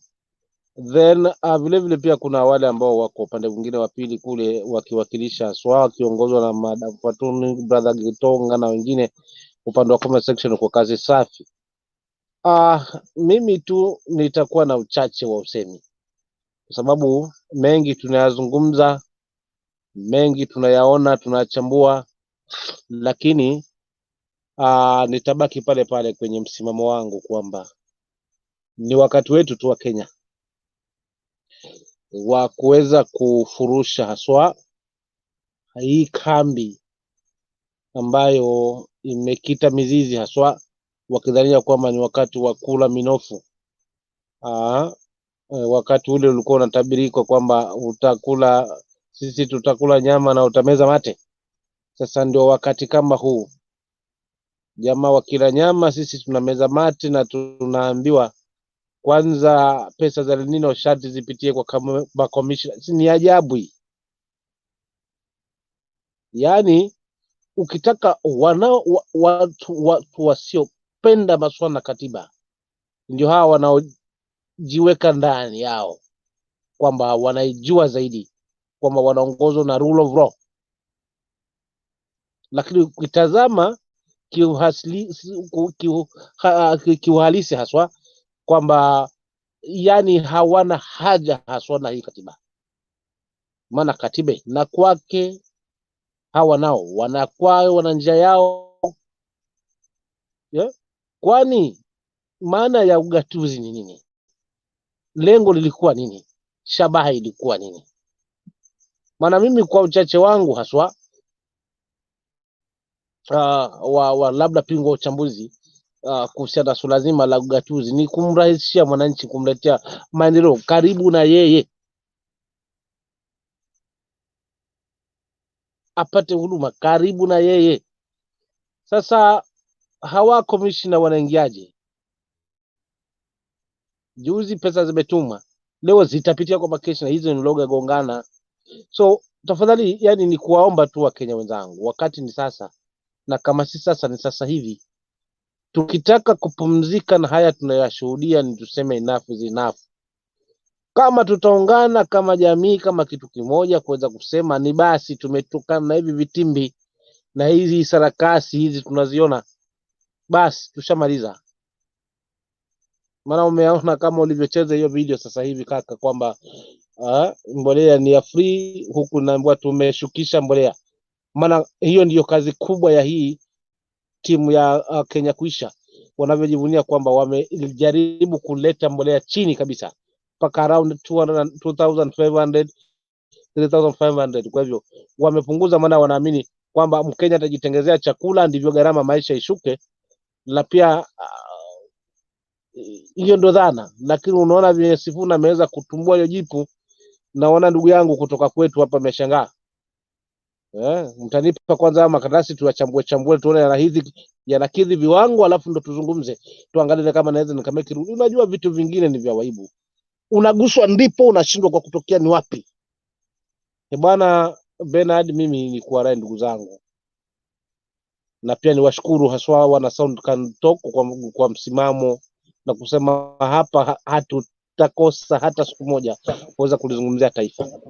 Lakini yote 9 la 10 wa Kenya sharti tuamue kwamba tumechoka.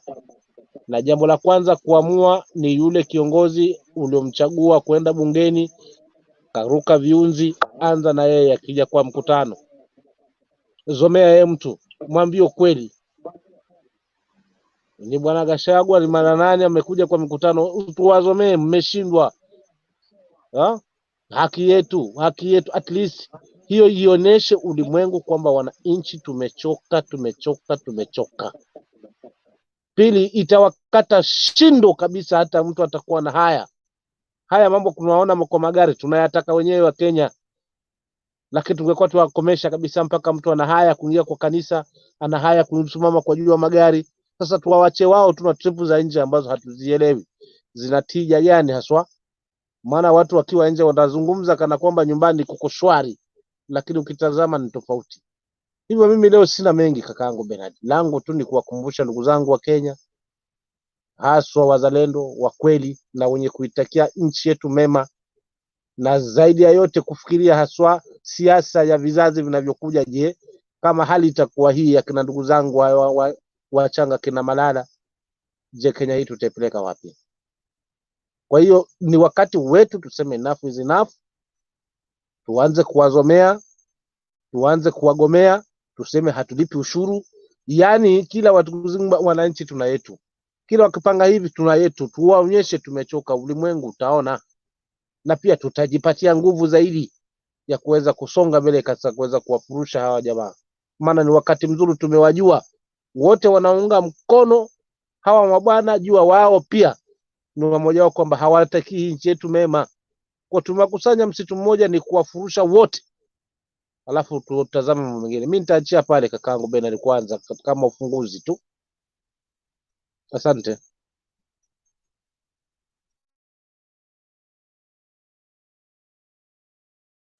Okay, asante sana Msimamo, tunashukuru kwa hayo na tutaendelea na huo wherever the focus to see to it that what fixes this country is right.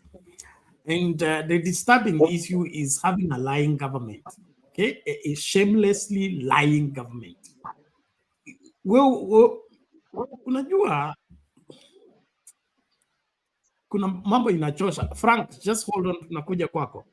It's very sickening. When somebody Bernard, congratulations zangu za Okanga please. Sikuweza kumcongratulate. Acha nimpongeze sana huyu jamaa wangu kwa kuweza kuscore. Watu wana maswali imekuwaje, lakini hivyo ndio Mungu anafanya kazi. Anamtoa mtu chini kweli, haswa ipo kwenye vitabu na ipo. Si hawa jamaa. Hii hawa ndugu zetu wanaojifika makoti. Hii ya Okanga, this is good. Sasa wanashangaa kaiba akafanya nini wapi? Okanga alifocus, alikuwa na vision, alipopata mwanya ameutumia vizuri, ka score for. Hii maswali mengi ni ya nini? Hongera bwana Okanga, popote upo. kwa kufanya kazi safi kabisa. Asante. Hilo tu ndo nitaka kukatiza. Pole pole kakaangu Bernard. Endelea. Mimi pia niongeze pia hapo. Pia mimi nampongeza Okanga sana. Mimi pia nampongeza Order, you guys, please. Let's do this.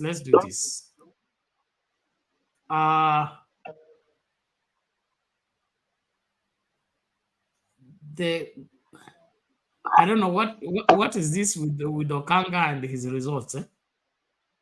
The index number I showed is fake. Whichever, you bring me the valid one. Bring me the valid one. You don't dismiss the one we have and then say it's fake. Whichever the case, our debate here is not about Okanga and his validity in terms of doing exam. He gave us results. I believe those results are valid. If not, the truth will come out. So we are not naked here. Now, baby, let's cool it. Let's do what we are supposed to do. I think there are people who are determined to distract us from doing what we are supposed to do. Okanga is one of the young people in this country who have had a stand in terms of political leadership. He's been part and parcel of what we're doing. We've been working in collaboration with Bunge la Wananchi. That's why we are talking about him. In case you have results that Okanga and his index number is not accurate, you have gotten the accurate one, bring it here. Not for you to begin to call us names. I'm embarrassing myself. How am I embarrassing myself? You know, when I did my KCPE, please leave me alone. Frank. Thank you. Okay. Okay, Mr. Bernard, I think you are okay. I want to greet everyone who is in the live show. I want first to start by thanking those who have managed to sit for the last phase of the KCSE exam, not KCPE exam. And what I can say, the system is mainly, we have many recommendations that the system is not good, but what matters in any system, even the new system, the CBC, is the funding of the government. If the government is not going to fund the current system, it may not have any benefit because the current system requires a lot of resources. It requires a lot of resources as far as facilities are concerned. And I can see the government has already started underscoring as far as funding of the system is concerned. So what is determined is to fund the system and to expand the funds as far as the business is concerned. Because even if we have many grantees, even if we have many Kenyans, young people with different skills, but we do not have any business expanded, we do not have anything to seek for job, we are going to face the same case of unemployment. What is required is to expand various sectors, especially agriculture and business sector, as far as agribusiness is concerned, so that we can absorb those people who are going to have the skills, those people who are going to have technical skills, those people who are going to have various field skills concern various fields. So that is the only what we can do. So it is upon the government to focus on how to accommodate that population, because very soon you are going to have many people, many young people with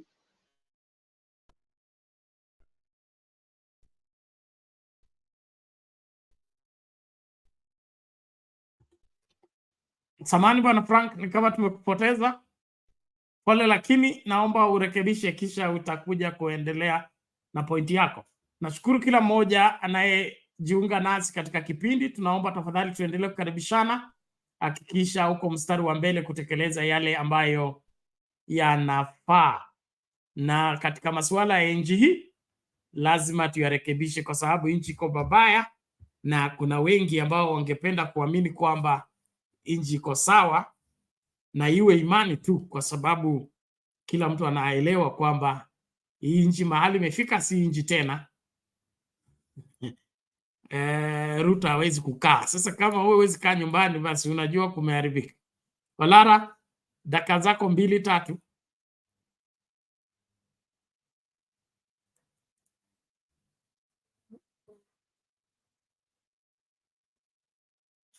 Bwana Olara, are you still there? Yeah, I'm here. I'm just muting other stuffs.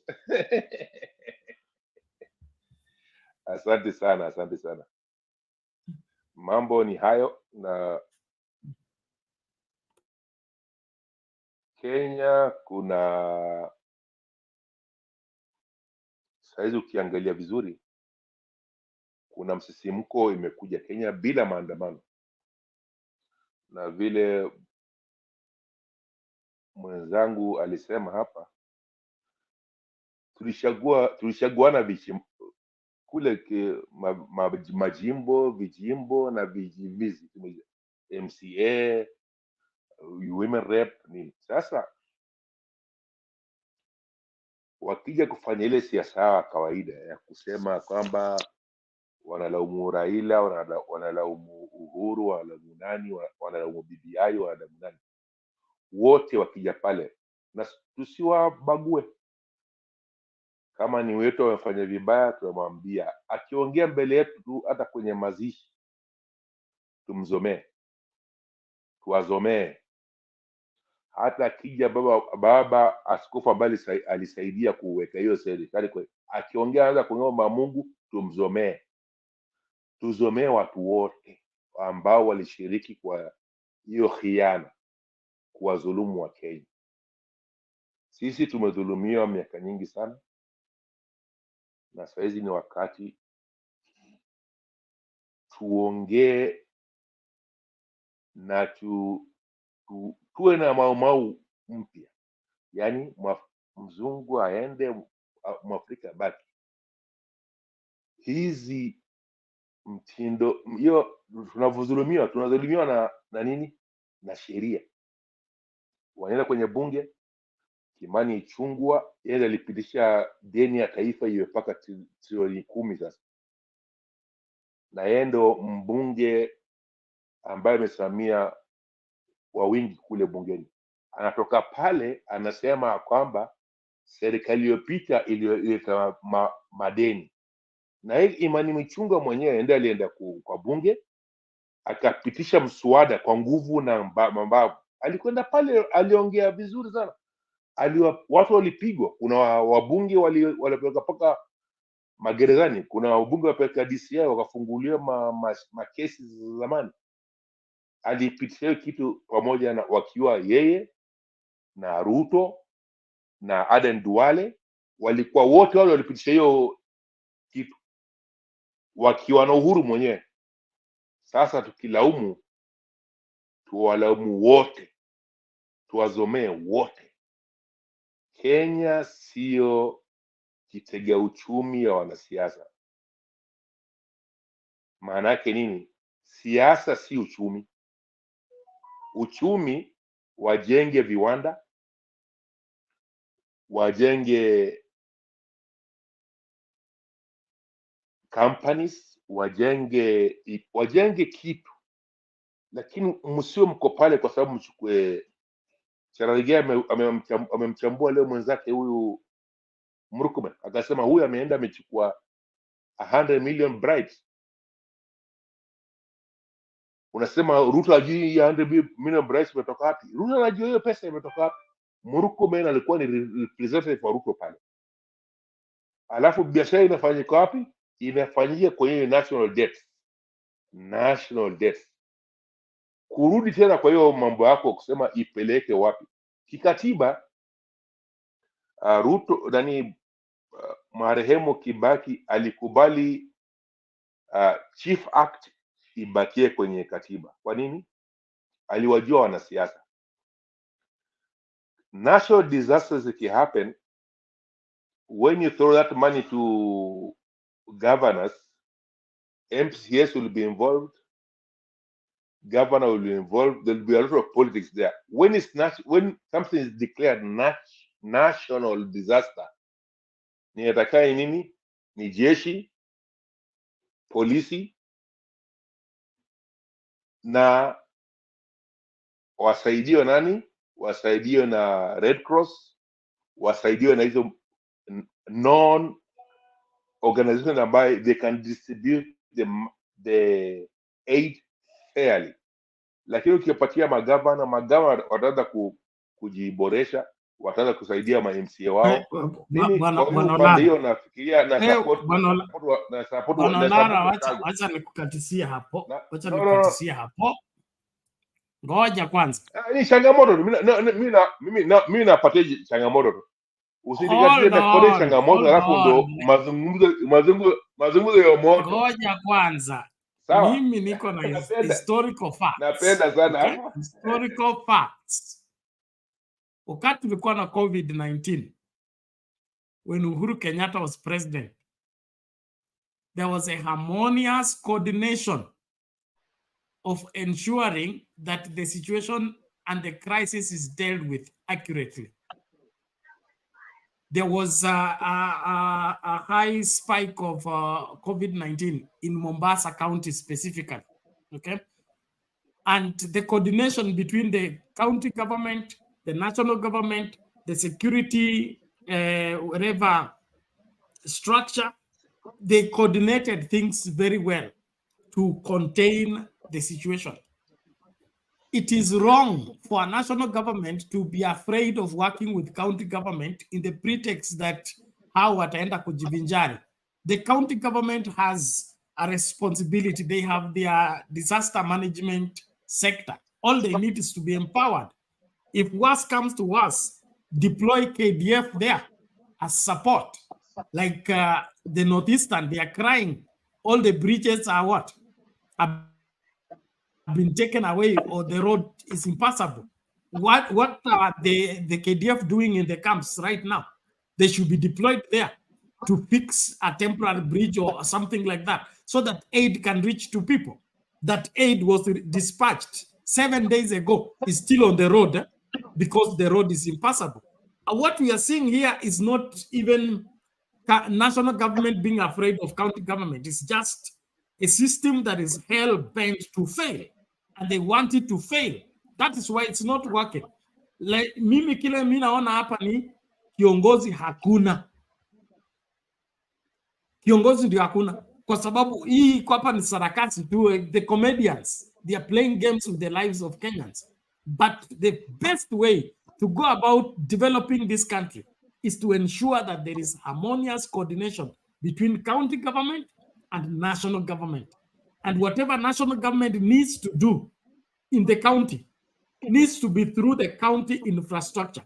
The provincial administration is a parallel system that is an extra expenditure on the budget for no reason whatsoever, including security. The county is supposed to have the security that is coordinated with the national security, not for them to be running another parallel system of security that they are paying two people to do the same job.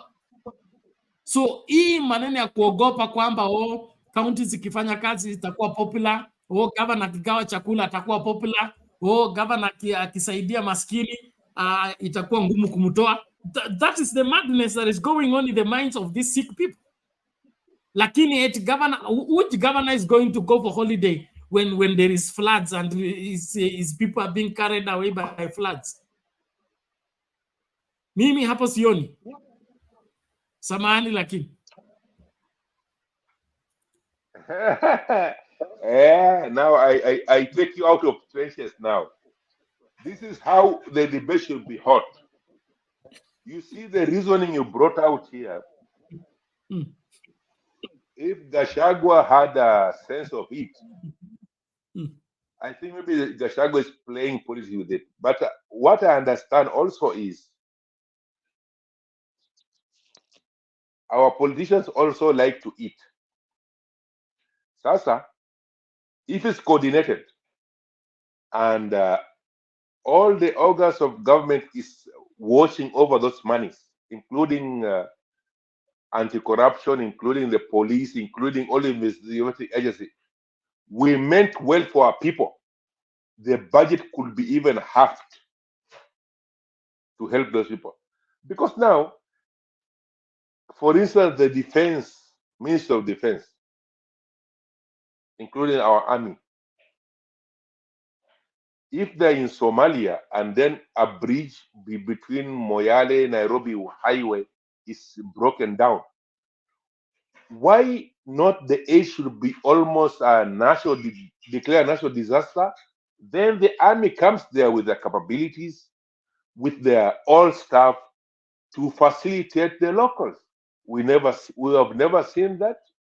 We are taking maybe 2,000, 1,000 of us to Haiti. Why should those 1,000 come and work for us?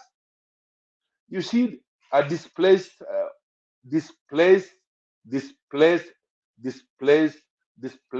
policies. Displaced policies. So now, you see, those boomers, what they did for us, they are not working for us. They are agents for something else, including World Bank, including World New Colonialism. The colonists are still here. They look differently. And I think Uhuru was from the same system, but he was trying to get out of the system because he thought people are dying. He was trying to be benevolent. Because if I can summarize Uhuru, is a bit benevolent. It's a bit benevolent. He tried to expand our roads. He tried to do something. But Olara, well, sorry for that, but what we are dealing with here is either you are responsible or you are not responsible. In fact, even the issue of colonialism and all that is an excuse, in my opinion. Because when you give me work to do, I will counter that very, very hardly. No, when you give me my work to do, I will do my work. In the sense that I will still cite Uhuru Kenyatta and its coordination between Ministry of Education, Ministry of Interior, okay, Ministry of Health. You saw the way Kagwe was there, Magoha was there, Matiang'i was there full time in dealing with the COVID-19 situation. When there was the lockdown of Nairobi, everything moved into action to see to it nobody leaves Nairobi, nobody gets into Nairobi. And it's sustained for a whole month. I think we were locked out for almost 3 months and all that. It is effected. Alafu story ya kukula. Wewe kama ni mkulima na unatumia ng'ombe kupalilia mahindi, na kama uko too careful ng'ombe isikule hata hindi moja, utaacha kulima. Hii story ya kuzuia watu kukula should not be the issue. The issue is we should save life first. Yule anataka kukula wakati ana transport, akule maziwa paketi 2, afikishe paketi 20. Makosa iko wapi? Lakini sisi tuko too concerned about kusave the 2 packets mpaka hizi 20 zitaozea njiani, kwa sababu hataki mtu akunywa 2 packets. Hapa ni serikali ifanye kazi. Bishop wangu anasema, one of my bishop anasema Yesu alikuwa na wafuasi 12, mmoja wao alikuwa mwizi. Na huyo mwizi ndio Yesu alifanya treasurer. Lakini aliiba katika kuiba hakuweza kumaliza fungu. The ministry of Jesus went on. He was still stealing, but there was enough supply to an extent that his stealing would not affect the function of the ministry of Jesus. Hii story ya kutafutana nani asiibe, nani asikule nini, tuende kuokoa watu kwanza. Tukizawaokoa tutafanya uchunguzi nani alikula nini wapi. Lakini tufunge midomo ya kila mtu, asipite mahali na kitu, asikule chochote. That's waste of energy. That energy needs to be taken to where the action is required. Hiyo ndio point yangu. Asante. Lakini hebu malizia Franka Merudi. Nipende point yako. Unajua Bernard, unakuanga na counter, you have that Mungu amekubariki na muono ya haraka unajua.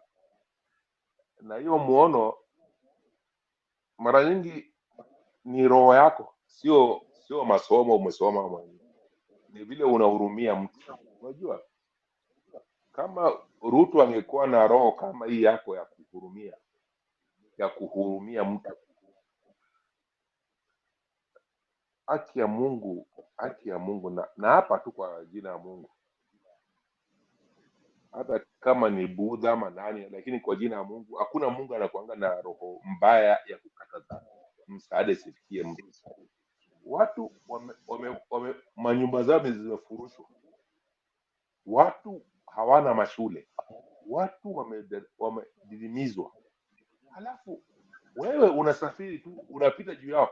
Unajua akienda Arusha alipita hapo Tanariva, this is the route, halafu unaenda paka hapo Mount Tanzania, halafu you land safely, na bado watu wako wako kwenye mafuriko, na wewe uko sawa tu, unaenda kuongea pale, unapatiwa makaratasi, halafu naibu wako anatukana magavana mfanye kazi, wewe watu wako wanafurika hapa. Tukiongea sasa hizi kuna Wakenya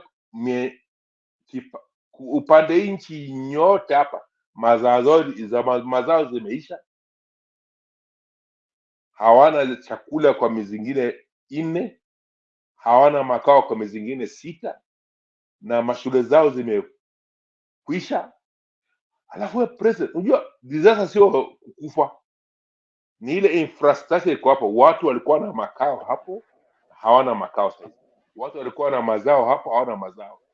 Watu wamekandamizwa kwa miezi mingine 6 mpaka maji iende ifike kwenye ziwa, kwenye bahari ya India, sio ni bahari ya India, bahari ya Mombasa kifika pale.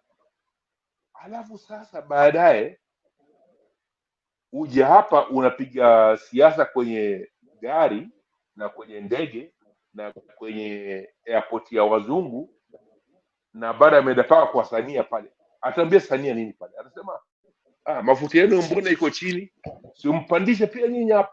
Anataka kuwagandamiza watu wote, East Africa nzima wagandamizwe. Astaghfirullah. This is a worst situation we've been in. Lakini kuhusu masomo nitarudi mara nyingine. Masomo lazima doctor libaki. Juu buma sawa, sisi wabuma sisi ndio tunaangamiza nchi. Mimi nitarudi baadaye. Sawa, asante sana Bwana Lara, tunashukuru, na lazima tuchape hii maneno mpaka yafike tamati. Naomba wakereketo wangu wa usiku, basi masaa ndio haya yameanza kukatika, na kuomba kama unacheza mbali anza kucheza karibu. Ndio mimi hapa, mimi ndio wewe tutakupatia admin powers soon. Kama utapita mtihani kama Okanga, lakini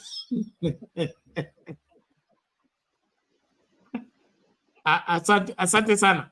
Well, ladies and gentlemen, as we get back to Frank to finish his submission, I want to appreciate every one of you. Please, let's keep going. Ensure that we ensure that we keep the focus. We stay in the fight until we win. I want you to listen to this quickly as we switch back to Frank to continue making his submission.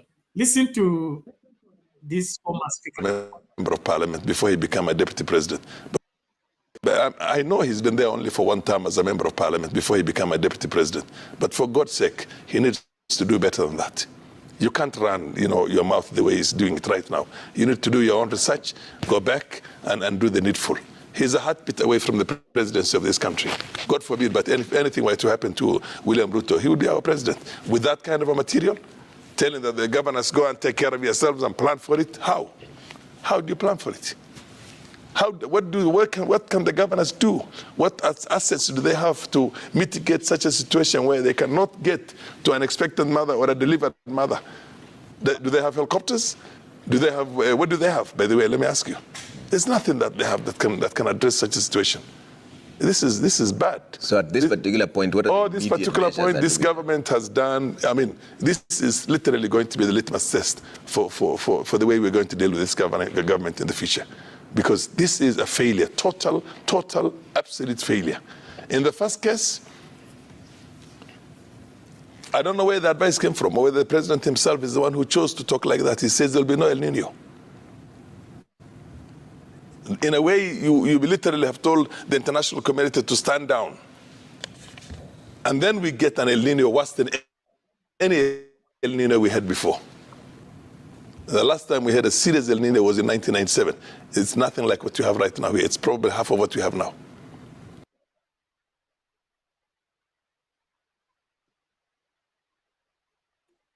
Okay, that's Bala Maalim, former Speaker of the National Assembly, and I think it's Kakuma. Is he called Kakuma or whatever? Member of Parliament. Talking about the situation and how Gachagua is handling it. To me, this makes sense. You cannot give that casual approach to a serious crisis like this. Blessed of God, the issue of Okanga nitamleta studio kesho.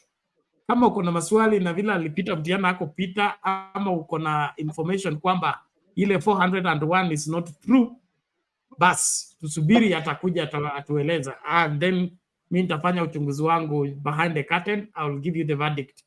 But cha muhimu hapa, I think Okanga is well capable of 400 marks. Kumbuka huyu ni mzazi, aenda kukalia mtihani wa watoto. There's no way he should fail. It's standard 8. Mwache hiyo story ya kufuzi nini. Frank. Yes, Bernard. Endelea kabla neti yako ikuchape tena. So I was saying that the system that we end currently, most of people are happy that we have the right system. But if the government is not going to fund the system very well, as far as the facilities are concerned, the system we may not have the benefit of the system, because this system requires a lot of resources, requires a lot of facilities, and especially, again, see in the remote areas, most of the schools, mostly public, they are lacking some facilities.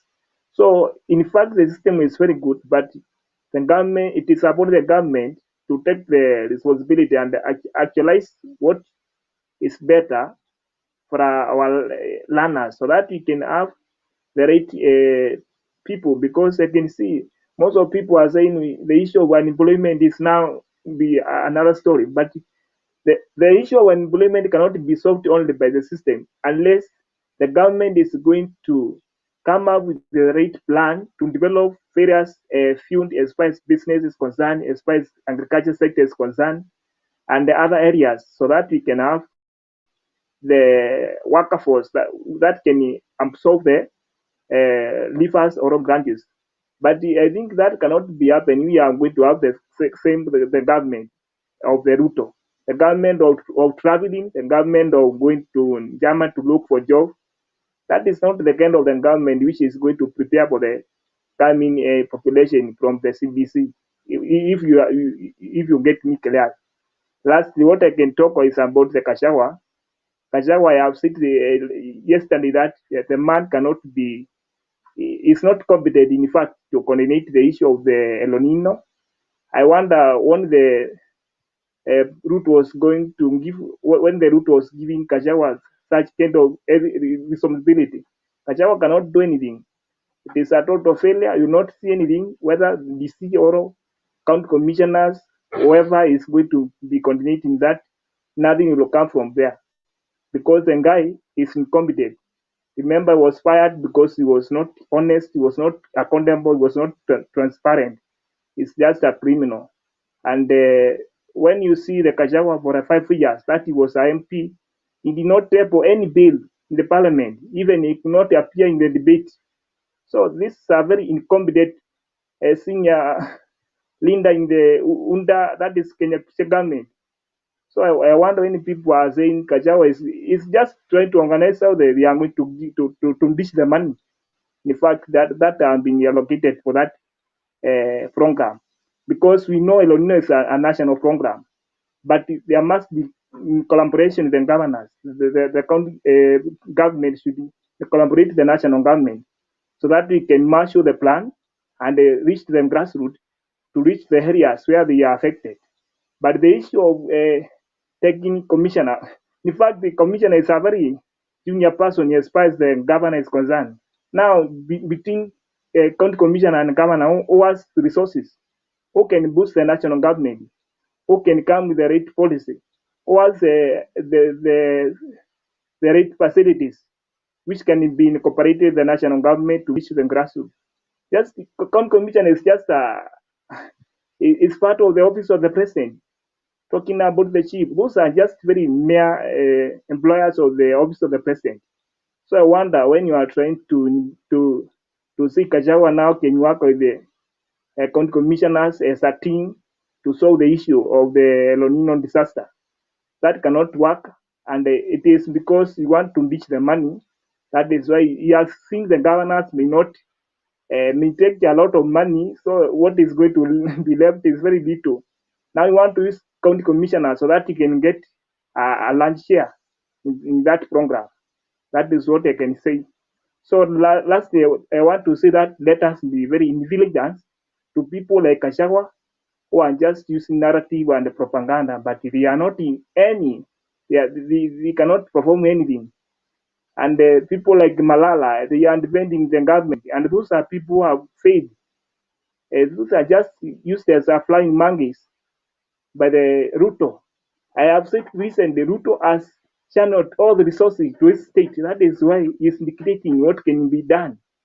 And that is why using some incompetent leaders like Kajagwa, who have no any idea on how to manage the disaster, who have no any idea on how to mobilize the resources and how to organize the team so that all resources can be utilized effectively and benefit the common mwananchi. Those are people now who are making a lot of noise in media.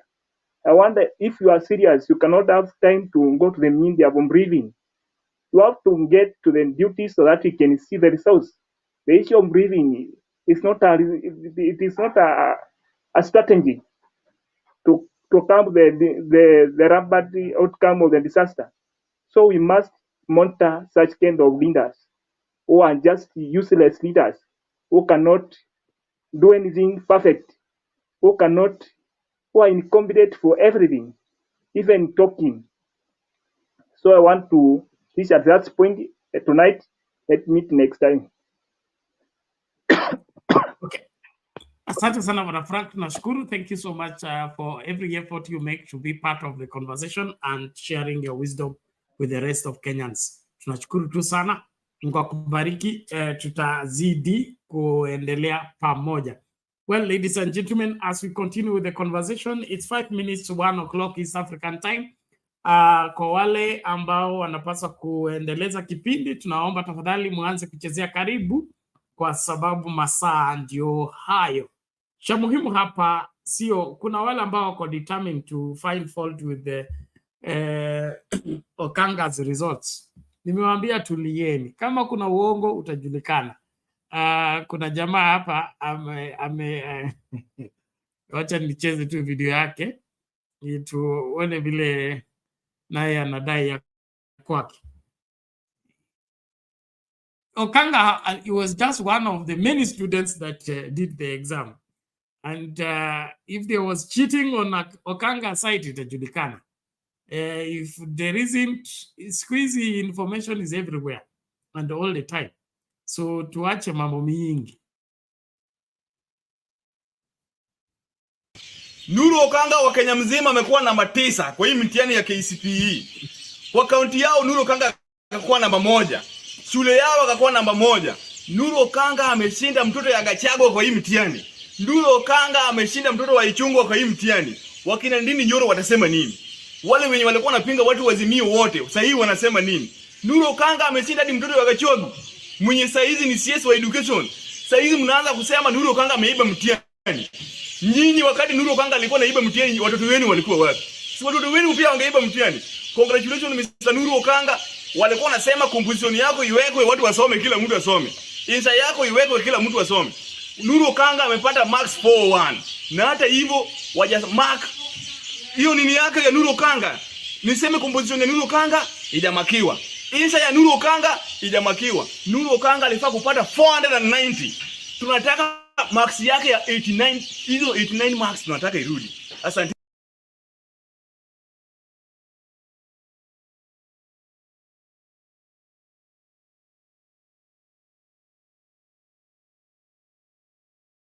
Okay, all those are whatever unverified information, huh? But I think we all need to focus.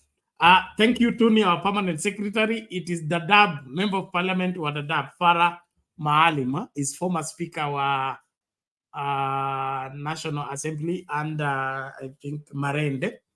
And he's a solid leader. He's a solid leader in the sense that he's seasoned and he's been on the forefront of the struggle for a better Kenya for long.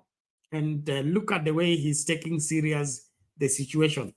It appears that a majority of the Kenya Kwanza administration don't take this matter serious. They think the floods will just go away, El-Nino will just go away without them mitigating and handling the situation with the seriousness it deserves. So unfortunate and so sad that we have people in leadership who don't understand what leadership is and what should be done in order to save lives.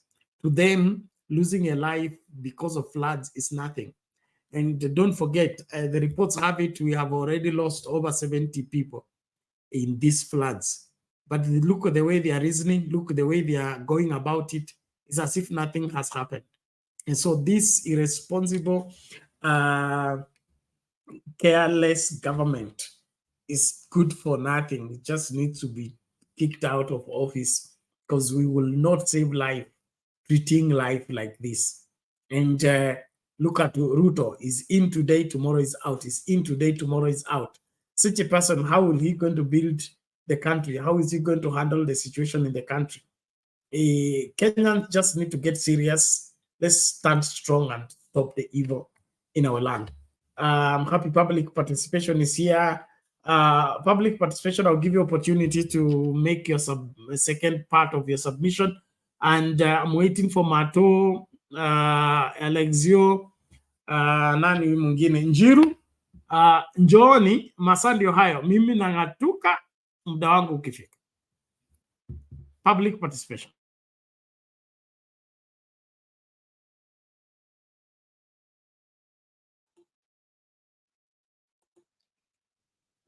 Public participation seems not to be there. When she comes, she will make the submission. Let's listen to this.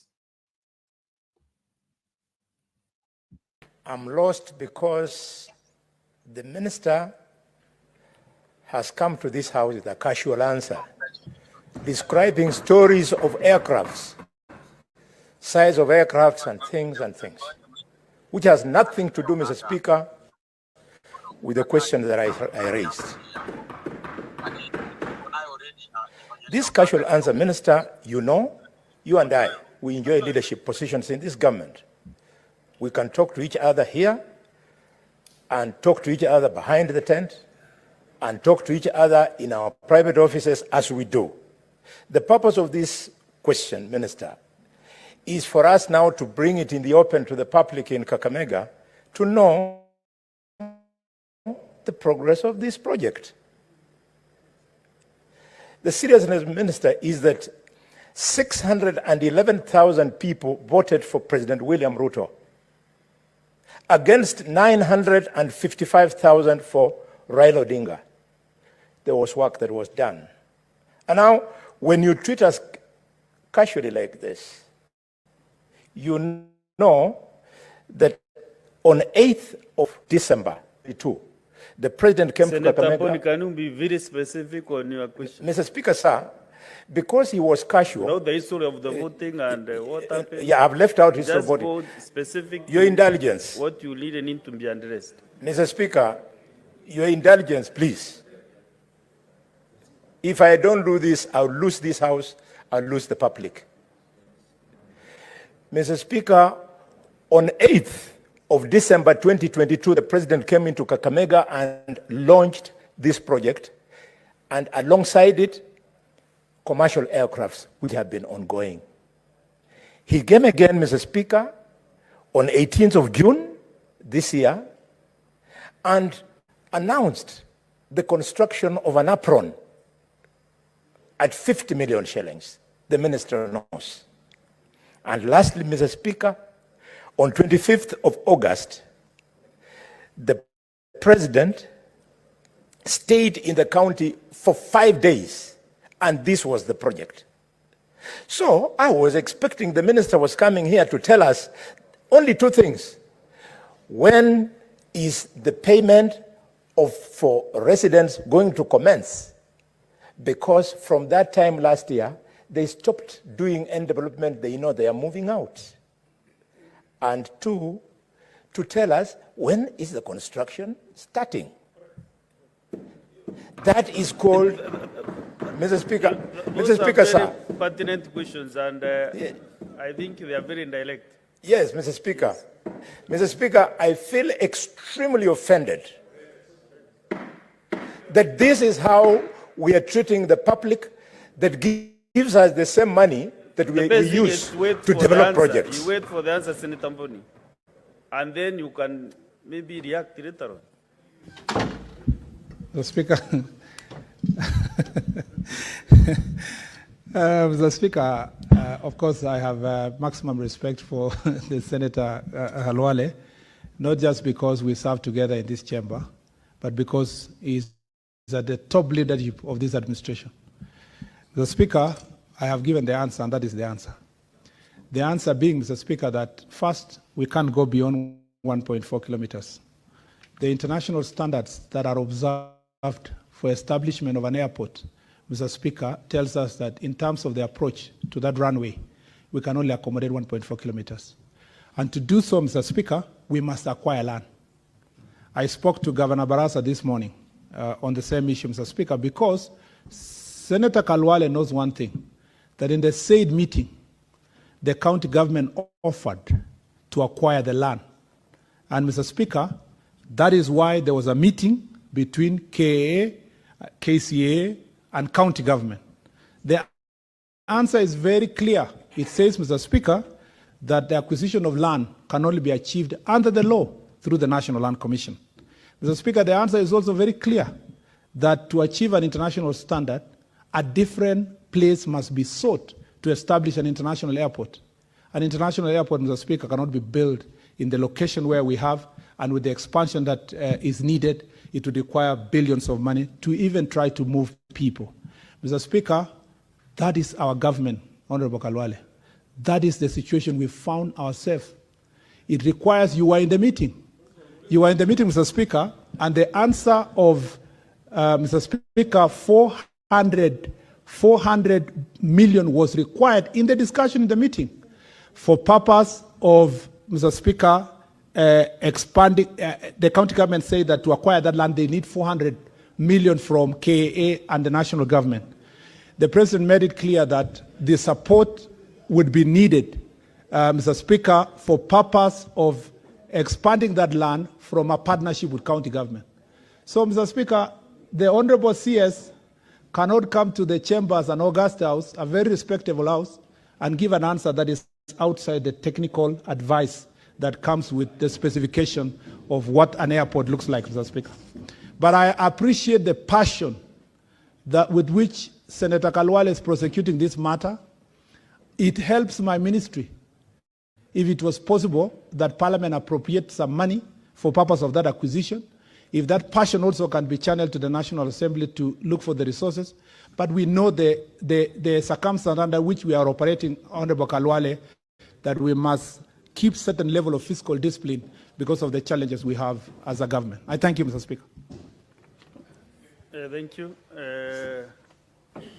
Now we go, as per my directive, I want to open the next 30 minutes to the members, senators, to ask supplementary questions, especially on airports, who has a similar supplementary question, so that we tighten up this process.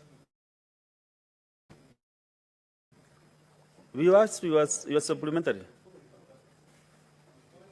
Just 2 minutes, Senator.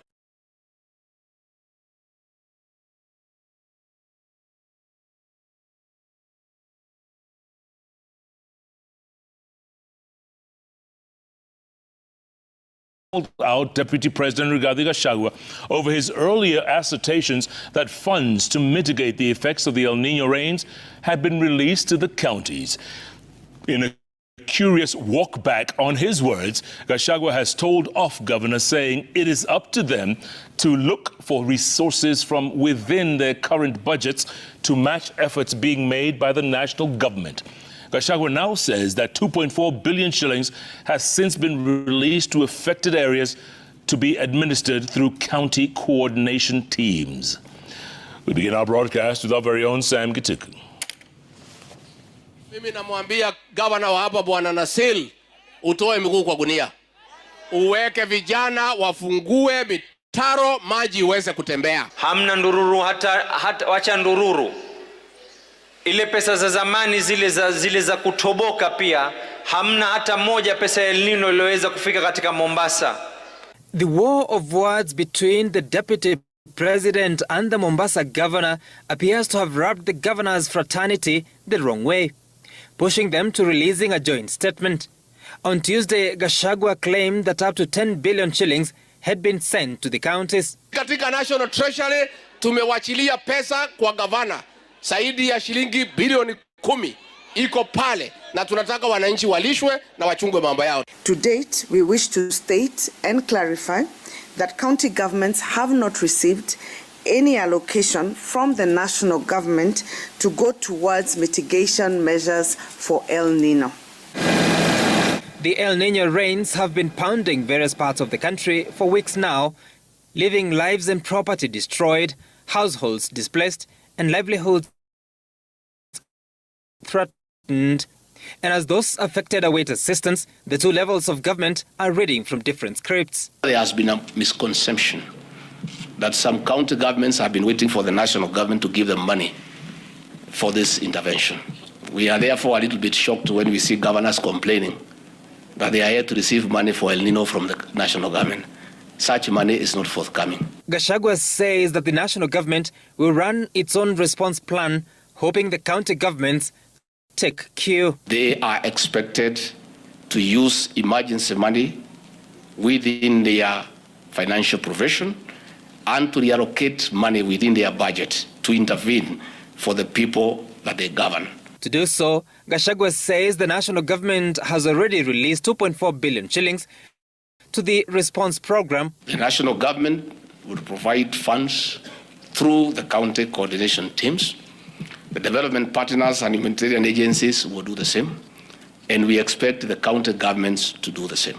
County coordination teams largely comprise national government officials at the counties with representation from local county governments. Different sources indicate that ordinarily it is the county government that finances operations of such teams. The same counties say they are strained as the national government owes them a collective 62 billion shillings since September. Governors shouldn't be intimidated. They shouldn't be vilified. They should not be pitted against the people. And they should also not be pitted against each other.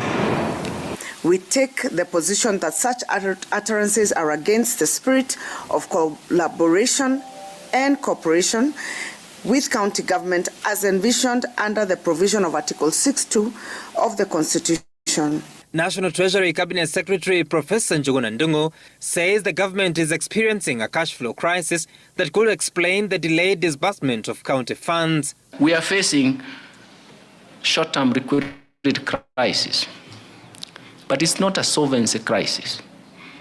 The biggest problem is that if you have or you move into solutions that are not sustainable, we can ignite solvency challenges.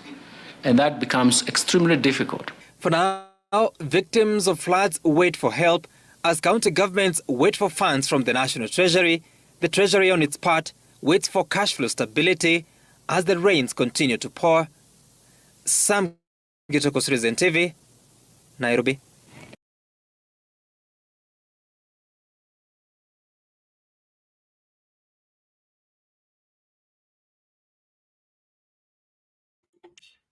Public participation. Did you reserve it?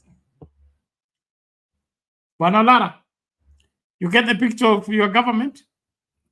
They are waiting for the cash flow to stabilize before they can dispersed. Hey.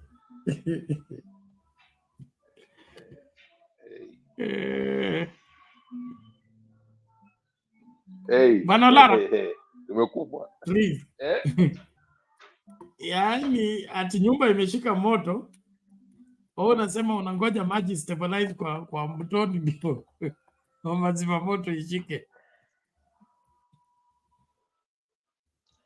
Unajua hiyo jambo hey, ni shida. Unajua nini? Those boomers, they always want to they want to comply or okay, this family has this more money, we have to get this more money. No, it's never been that. The problem, nobody actually have interest of Kenyans in heart. Unajua Dan, hiyo kitu unafanya hapa, unakapa wewe uko kwenye studio literally almost unafanya shughuli zako huko kwingine, unarudi hapa unakaa na sisi hapa gangari, unakaa hapa na sisi gangari, na hiyo kitu unasema you have not changed the conviction. Watu conviction yao has never been Kenya or Kenyans. This is what I want to believe. This is what I want to believe. Although political class wana hiyo vindication ya kwamba they have to get those funds and what, lakini if you seek a public office, then the problem with boomers should be part of our CBC systems. You see, a country whereby, okay, let me ask you this one question. No, not you necessarily. Our audience here. Where do we do our politics? Is in the weekend, on the weekend, when we have a funeral of a famous person, when we have a fundraiser somewhere, when it's all including what boomers were taught. Because in the morning when we went to school, we have a solemn something, then we hymn, then we do that stuff. Now they are trying to retransfer that to this Z generation. And I like you, Bernard, because you are almost a Z preacher. Maybe soon you'll be declared you are not in the system, and maybe they'll channel you out. I like you on speaking on original messages. But now, if you don't have people, I like the mocking out of those tent politics. You see, any time the Ruto goes to a place, that tent costs around 2 million, sitting places and bribing of crowds. It takes around 10 million people. 10 million Kenya shillings will be used. And whenever Ruto flies out, there's around advanced team which were there for a week. And they include the GSU unit, because I worked in protocols myself. I worked in an embassy, Kenyan embassy, somewhere in the world, and I know how to prepare them. A GSU of almost 70 contingent will come there with a Inspector General of Police, and they'll all be housed, and then protocol team will come. They're almost 15, 17 people. They'll be housed in higher rank than the soldiers. They'll be sitting in suits. Then the president sits above them, which will include protocols from including the president, let's call it state house. State house, they all sit on the other floor of the same building. One such visit, when I was working at the embassy, it costed Kenya almost 17 million. One such visit. If you multiply this, it depends where he goes. When he goes to more prestigious countries, the levels of that thing is there. So now, the boomers. We have to have leaders on the top there who are almost inclined that Z is coming up. Our education system should be further than that.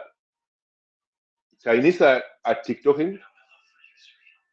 Okay, let me challenge you further. Why should we as Kenya have a platform like our TikTok platform? Algorithm is us. We have engineers, we have software engineers. I want to challenge all of those Z population to find a way we can have an African TikTok. We can have an African storyteller. Then we popularize it. Then we have our own platform. Then when Ruto convince China to shut down TikTok, or when Americans decide to shut down X and Twitter and what, but our messages, including your platform here, why shouldn't we be having this doctrine enough? Why should we be preaching that Africa is not just minerals? Africans should own their minerals. The cell phone you're owning, the next generation of energy industry, including electrical cars, they're not coming from anywhere. They're just coming from Congo here, next to you. This is where the battery elements are being taken out of. You know why they're still there? Because the doctrine of that Belgian king, which came with a white Jesus who enslaved their mind progression, and now at least your channel here is promoting African conscience into religion. We have to bring us. I will advise you also. I want you to coordinate with Maponga of Zimbabwe. That guy is doing a lot of re-educating Africa. You see, some of these leaders like Ruto, they're just a product of looting. And looters are Europeans, and looters are enslavers. We are being enslaved again. We are being enslaved, facilitated by Ruto. We have to think deep. Our problem is not even Gachagua. Gachagua is a mon. They are a very small problem. We can kill them and we end up, but we still have the system running in the Indonesia. To overcome that, Okanga philosophy here, which came here, we have to popularize that. We have to enable our people who are not educated in the natural Form 6 system, which is still existing, that you have to be somewhat Christian, somewhat in a church, you have a primary education. All of them, they went through churches, through what? And now these are the same people who are dominating our policies. You see, if you have 200 acres of land, why should you loot more? You have 100 acres of land, why should you loot more? You have 50 acres of land, why should you loot more? You have 50 acres of land, okay, you have at least 100 acres of land. As a president, why should you not rest there with your next generation? Now, the projection was projected with neo-colonialism, algorithm of politics. Those people are looting us because of indoctrination because they are susceptible.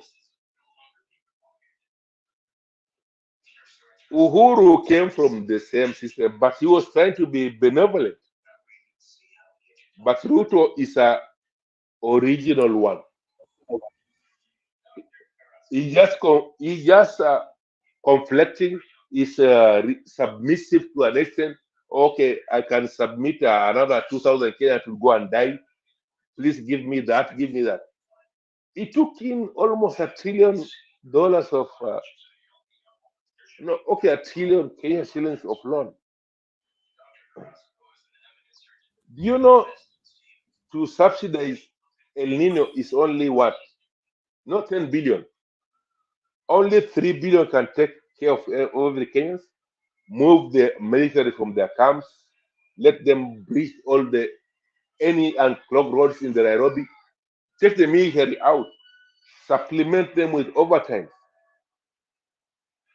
And then Sakaja is taking every county what they're in Canada, they're using some billions. Sakaja himself. If a president can just look at Sakaja, what you put up, this country can be saved in many ways. But our systems are intercepted or interrupted with the neo-colonialism mindset. And for your information, the suffering of Congo are eaten in Nairobi. Those all whitening of the dirtiness of the war in Congo are taken out through our systems of money, taken to everywhere in the world, including Dubai.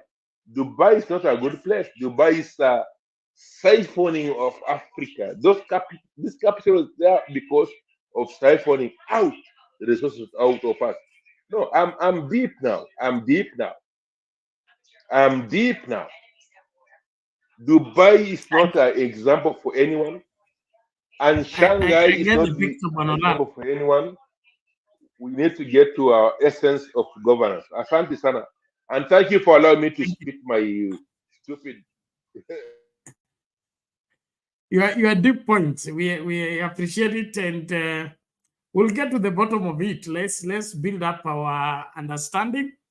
And like you said, we are going Africa and the world in our expanding our spectrum. I want to end my show with this analysis by Kumekucha on what's going on with the KK administration. If my other guys don't come up, then we are out of here. And then we'll be linking up later on with another show. Let's just listen out to this even as we sum up everything Kenya Kwanza, William Ruto, and his cronies in their corruption.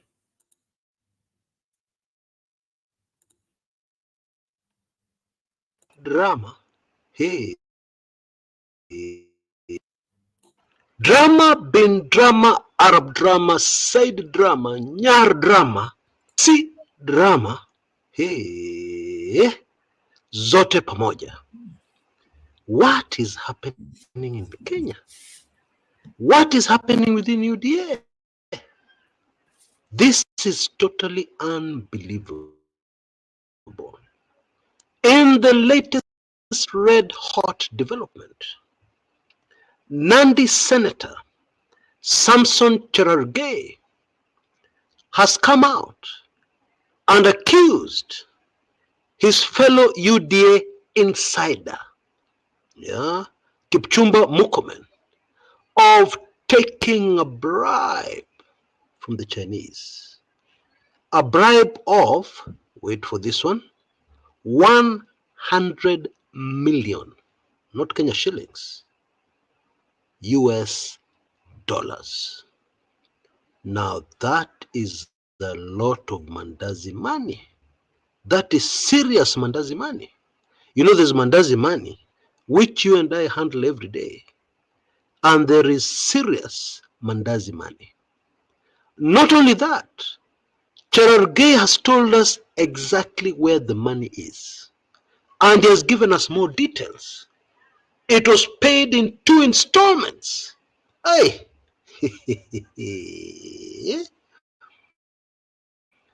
Now, the most disturbing thing in this news development, I know many Azimio supporters are excited. I know many long-suffering Kenyans are sitting up to pay attention in anticipation, of the fallout. But what is most disturbing for me from this saga is, why is there infighting within UDA? And not only within UDA, within the UDA high table. What is going on? And even more disturbing, this revelation by Cherargei, senator, breaks a rule, an unspoken rule amongst wakubwa in Kenya, which goes as follows: don't talk about my deals, and I will not talk about your deals. And trust me, this code is very serious because it runs right across the political divide. People in the opposition know very well what UDA people are acquiring, and people within UDA know very well the dodgy things some politicians in Azimio are up to. But this code protects both of them. So what happened here? Not only is this not across the political divide, it is deep within UDA. Welcome to my super hot show today, where we break this down with mind-numbing revelations that emerge from it. And we will also touch on something many Kenyans have ignored: the current push and pull concerning the landlocked countries that rely on the port of Mombasa for their petrol, their oil, which has seen Uganda shift from Mombasa to Dar es Salaam. Hey, what has happened is that Uganda has been joined by at least 3 other major landlocked countries so far. Countries that have always had their petrol supplies coming through Kenya. And what nobody has covered so far is, what are the implications of this on a money minting government parastatal called Kenya Pipeline? Because the truth is, if all these countries shift as they're threatening and get all their supplies through Dar es Salaam and through Tanzania, then Kenya Pipeline Company, kwisha maneno. That is what it really is. We have quite a show ahead of us. But very quickly, before we get down to business, please allow me to introduce to you our sponsors for today's show. And it gives me great joy and pride that this is a real Kumekuchan Damo, who has got some very interesting property in Kikambala. She relocated to Europe with her family and has had to change her plans. And therefore this land, very clean, title deed, kila kitu, is available. You can see the details on your screens right now. It's right at the edge of Vipingo Ridge. It's actually where Vipingo Ridge begins. Those who know this area well. And there's a lot of very interesting development in the area. There is a college coming up, and a lot of other very interesting developments in the area, which definitely adds a lot of value to this 6-acre piece of land. It is only 4 kilometers or thereabouts from the Mombasa-Malindi Road.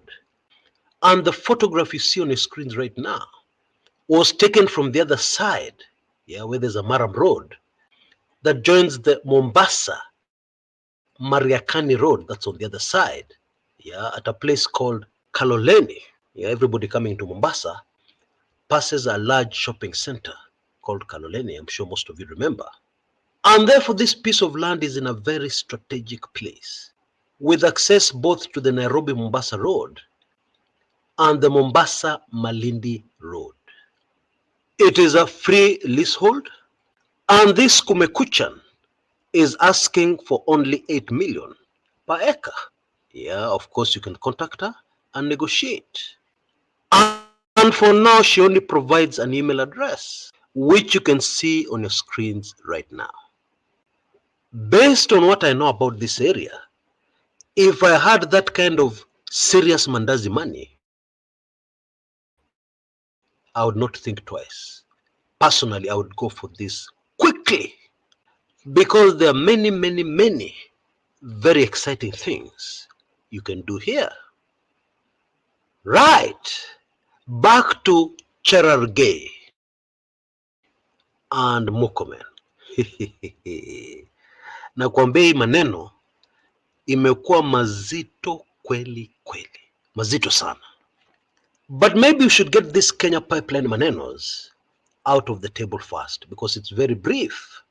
The late president of Tanzania, John Pombe Magufuli, started some very aggressive projects which were designed to take away lots of business from Kenya, for the landlocked countries.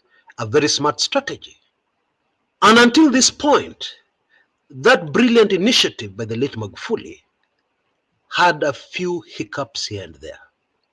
All those hiccups appear to have vanished when neighboring Kenya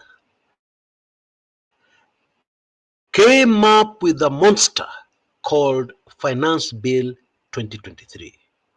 Because of the extra levies and taxes and so on that have come in, and middlemen who want to make money quickly, what has happened is that suddenly the Tanzanian route has become much more attractive for the landlocked countries to bring in their fuel. And I suspect Ugandan President Yoweri Kaguta Museveni has a hand, or has had a hand, in persuading these other landlocked countries.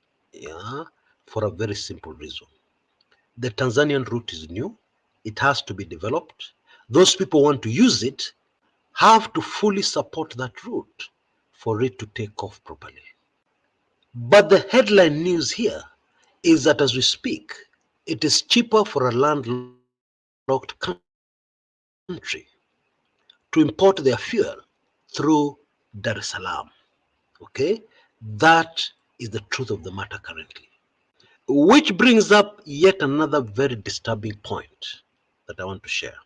Recently, President Ruto told us that the G2G deal, government-to-government fuel deal, was so good that it was being praised by these landlocked countries. They wanted to copy something like what Kenyans were doing. I'm sure you heard the speech. Well, it turns out that this cannot be true. Because logically, if they were praising the G2G deal, why would they be talking about changing the route through which their fuel arrives in their country from Kenya to Tanzania? Why? Does that make sense to you? And therefore it appears that Ruto did not tell us the truth. So what else is new? And clearly, one other major hiccup for these landlocked countries that have been getting their fuel in through Kenya is what Yoweri Museveni himself told us. He called them middlemen who are making the fuel expensive. Middlemen in Kenya. And Raila told us those middlemen in Kenya Museveni was talking about are government officials. Jijazie. I'm just giving you the cold facts. I'm not accusing anybody. I'm just giving you the facts. What Museveni said what Raila said. Now, meanwhile in Kenya, we are desperate to create jobs. But actually what we've been doing over the last year or so is destroying jobs. And this has been done in many ways. Importing edible oils. When we have manufacturers locally who employ people, okay, tens of thousands of Kenyans. And now, if Kenya pipeline runs into problems, of course, even more Kenyans are going to lose their jobs. I don't think it is an exaggeration to say that currently Kenya is a mess. In terms of these oil deals, CG government to government, CG nini, government policies, finance bill 2023, things are happening that don't make sense. Let me give you a quick example. Despite the increase in taxes on fuel and a lot of other things, the government is collecting less and less revenue, which is simple logic. When you tax people too much, what do you expect? People are using their vehicles less. And so the consumption of fuel has gone down. And of course, when the consumption of fuel goes down, the government revenue through taxes on fuel goes down. So in other words, the taxes which were being collected when the fuel prices were lower were higher. Will you believe this? That the taxes being collected now when the rates have been doubled from 8% to 16%. Now, all that doesn't make sense. Anyway, this Cherargei versus Murkomen war, in my opinion, is getting out of hand. Initially, there are those who believed that this was just play acting on the side of UDA. The whole idea was to divert attention, get Kenyans very excited and busy looking at what is happening in UDA, the infighting that has been stage managed, and then UDA have their way. They continue ruling as they keep Kenyans busy. And before you know it, pop, 2027 is here. There are many respectable analysts who were sure of that. However, those who are in that school of thought after this latest development can no longer remain there.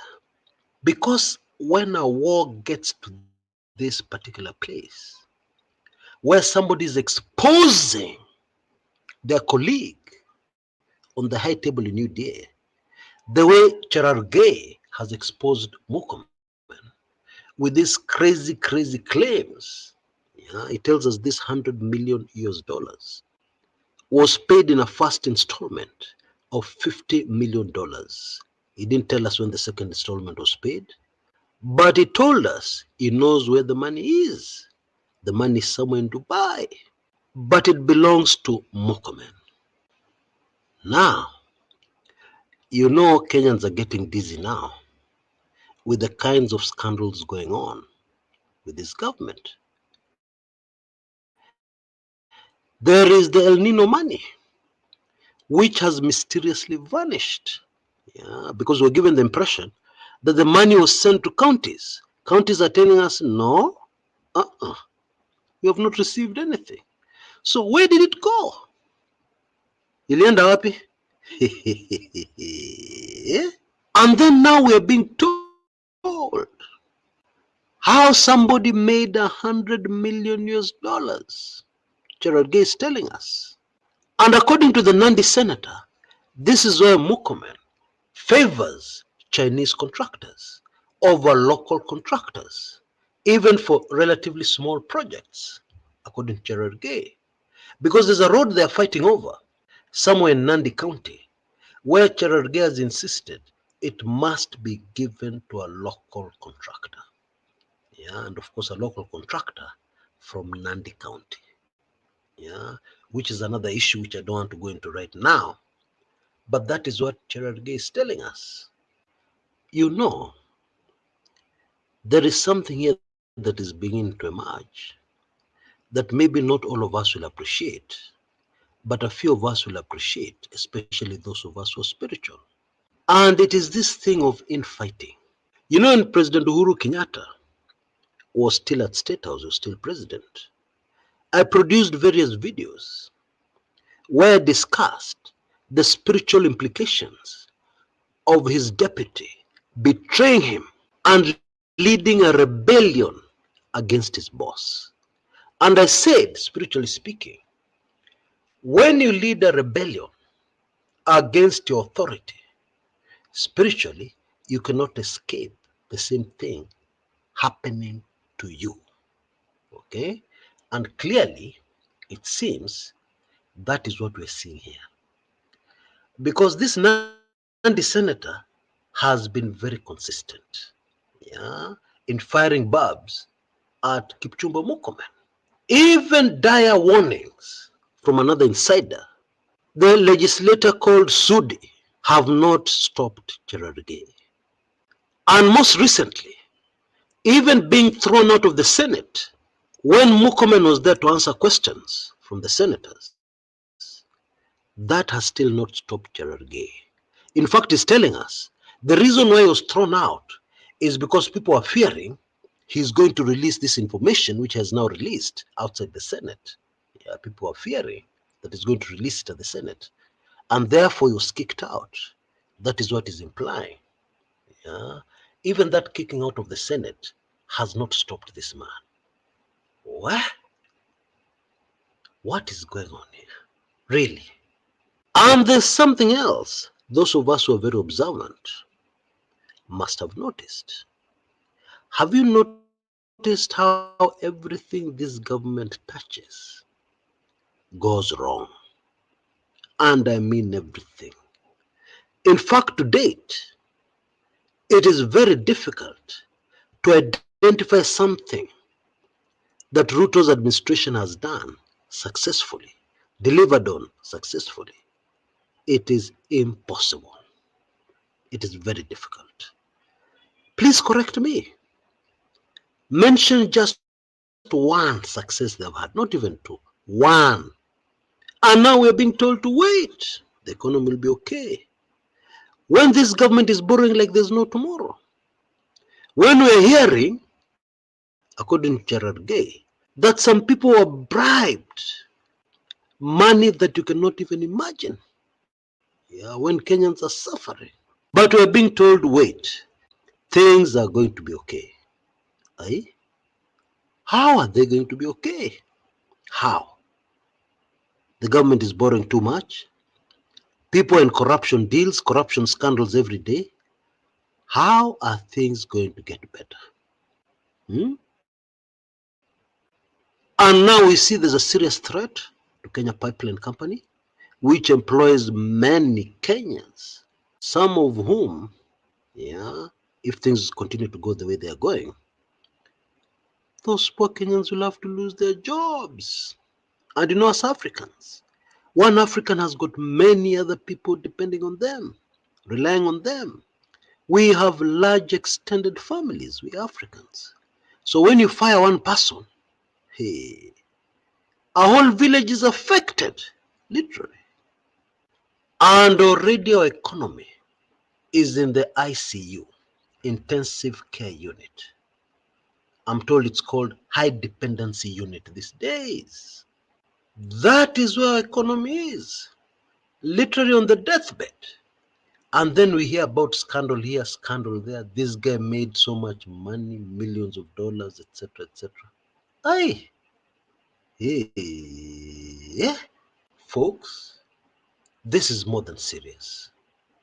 But what we need to take away from this latest development is the fact that the infighting, the squabbles, the battles within the ruling UDA party is serious and it is real. That should be very obvious now. This is not stage managed. Hey, no, this is real, and it is real, and it is vicious. And now we have reached that point where people are exposing each other, which should hardly be surprising. because we're in the season of exposure. And also we know that the foundation of this government was rebellion against an authority, rebellion against the government of Uhuru Kenyatta. And therefore we should expect that spirit to rule UDA. Yeah, those who are spiritual will have no surprises here. What is happening here is normal. It was expected based on the foundation of this political party called UDA. And I want to remind you of a prediction I made a few months ago, where I said, and some people got upset, that very soon in the future, there'll be nothing like UDA. It will not exist. Maybe in Europe and USA, but in Africa, in Kenya, there'll be nothing like UDA. It'll be kwisha maneno. And I believe now we can see very clearly the early signs of that. Because when you start infighting like this, and already your government is so shaky, Kenyans are so upset about these taxes, they're so upset about your party. Already, UDA people are having problems going anywhere there's a crowd. They can't address people peacefully anywhere in Kenya. Or rather, there are fewer and fewer places in Kenya where they can address people. Yeah, maybe like a family meeting somewhere, or maybe a meeting of the clan. People are very, very close to that politician. Yeah, there you can address in peace. But in public, fewer and fewer places are safe for Kenya Kwanza and UDA people to address the voters. When that is happening, and that is very serious, we now get this, where there's very serious infighting within. What? The implosion, the predicted implosion of the UDA party seems to be happening much, much faster than anybody anticipated, including yours truly. For now, please allow me to give you a very important heads up. At least this information will prove to be valuable to some of us on this channel. This channel reaches a very unique audience. Kenyans in the diaspora, older Kenyans. You know, the channels reach a lot of young people. Yeah.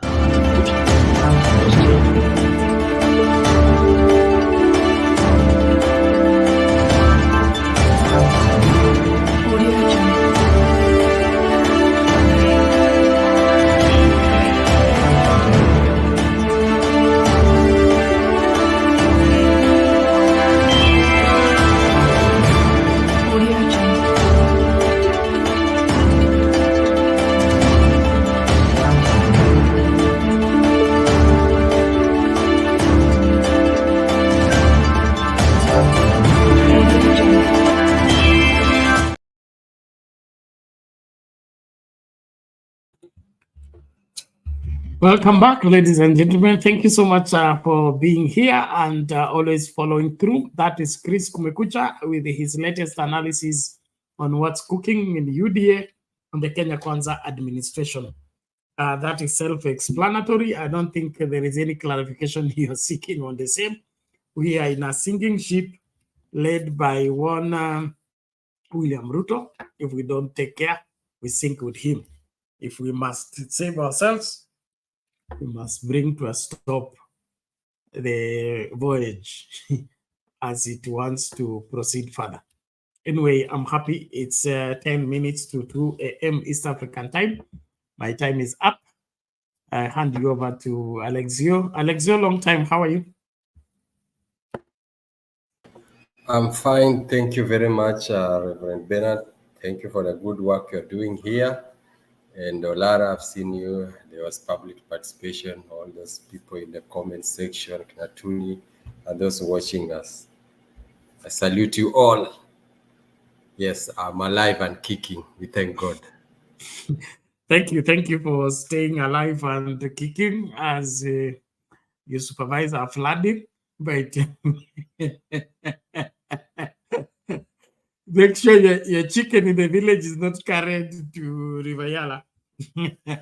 I don't know how we'll celebrate Christmas if this floods continues. There will be no chicken. there will be no chicken left. And we have a government that is joking about the whole thing. It's crazy. But glad you're here. Thank you so much. I think I'll leave you to navigate the rest of the programming. If possible, stay within the 5 hours limit. 5:30 is good. 6 is too bad. The moment it hits 6, it becomes permanent. That's what I mean. It's an ineditable, and if there is a claim, like there is a clip to me, one of there is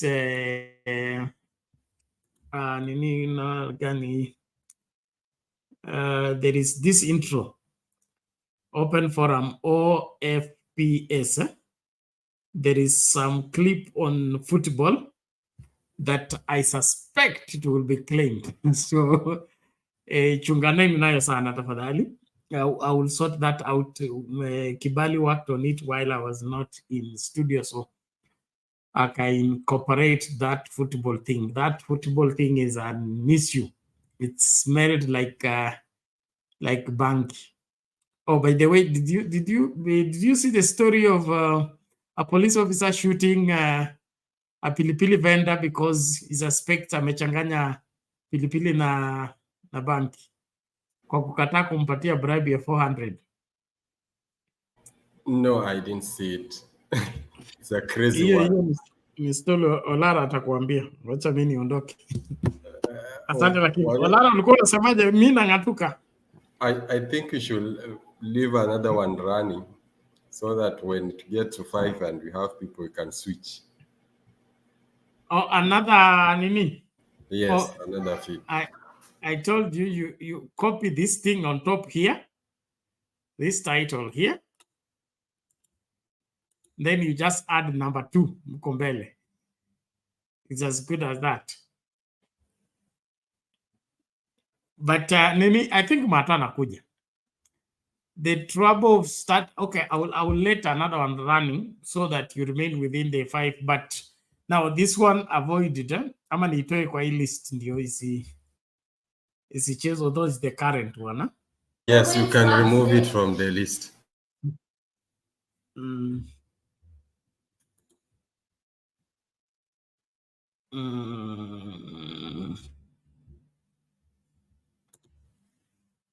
Okay. So, Bwana Olara, what do I say?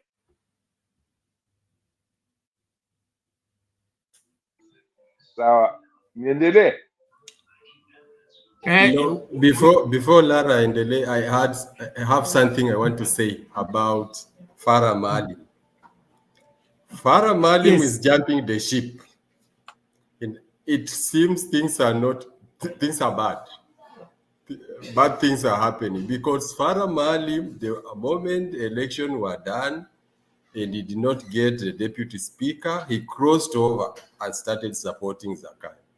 So right now, I'm surprised with the kind of talks he is now having and how he's behaving.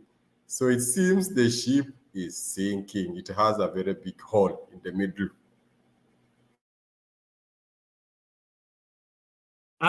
I agree with you. I think there was a deal about the, what is it called? The Ruto 2027 security by the Somali community in case the mountain will walk away. There is something there. And that's why there was an enormous, you see, they are moving to Kenya Kwanza was not an individual. It was a cluster. And they left. So, inaonekana whatever they negotiated for seems not to be going the way they are planning. And it's becoming imminent that this administration may not last to even 2027. So being the politician that he is, he's saying, no, I jump to safety before it is too late. That is what I see. So I agree with you. Thank you.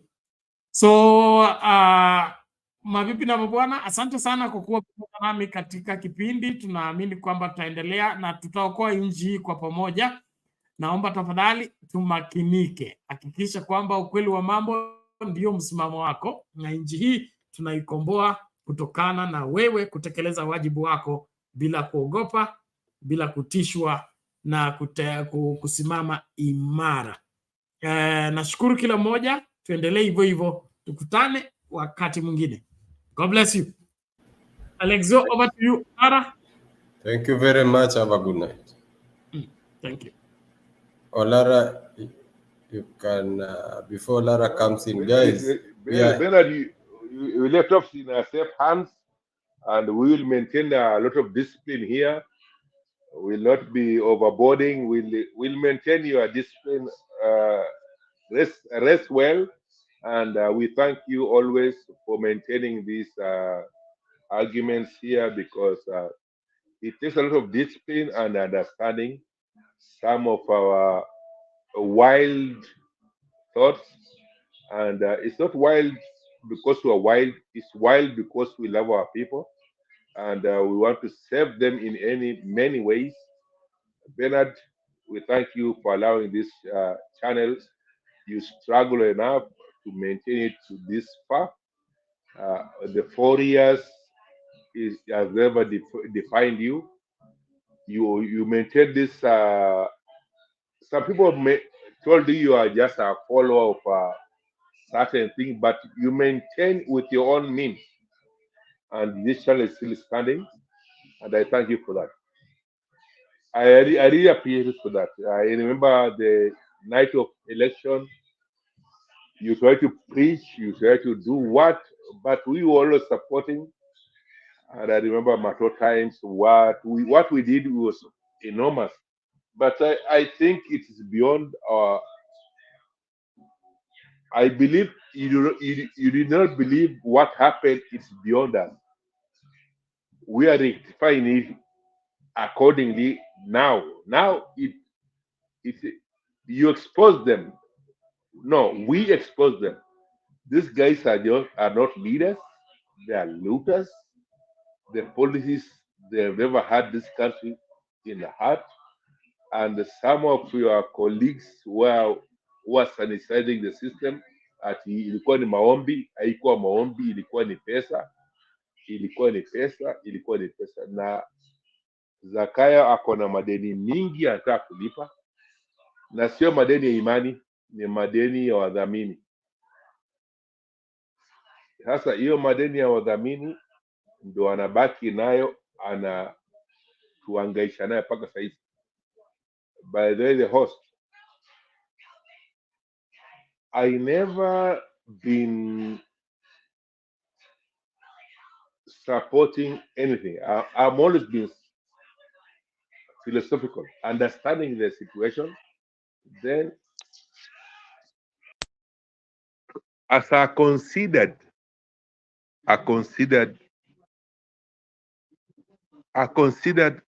thought, I always bring it to the channel. I can sit maybe 1 day out, maybe 2 days out, but I always come back and challenge. And of late, before Bernard left, there's something touchy happened, which includes our avid supporter, amepita for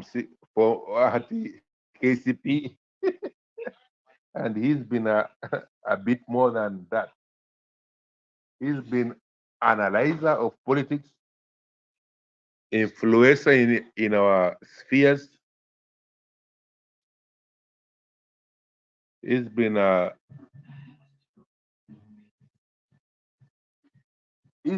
all over. Nuru Okanga.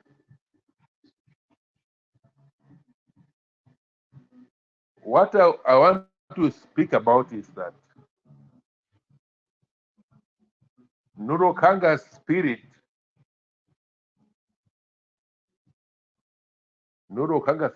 is what should be driving our policies. Because Nuru Okanga, I don't speak about his ability. He was even above some of our parliamentarians when he contributes, when he analyzes stuff, when he looks at things. If we have a Nuru Okanga in our situation, in our midst, then because he spoke above a master holder, he spoke above PhD holder, and he was steadfast enough. Why should we allow Nuru Okanga to vie for MCA or for whatever village he was? Not unless we are using a boomer neo-coalescing system. Because this guy has campaigned for everything: human rights, political divides, ukabila, nini. He did it all without any certificate. Without any certificate. Now, for him to run, for him to be allowed, no. By the way, he spoke against President, and he was taken through the journeys of Raila Odinga. He was being in DCI, he was being in the jail, he's being in detention, he's done all that. Then to validate him to become an MCA, he has to do a colonial system. Me, I'm from 6th guy. I know that it was a Catholic system or whatever it was. You have to pray for some gods, which was almost white. Then you are given a certificate. Then you become an administrator. Like you are giving a set of rules. Then you are police commissioner. You're given a set of rules. Then you are parliamentarian. You get so now. That moment of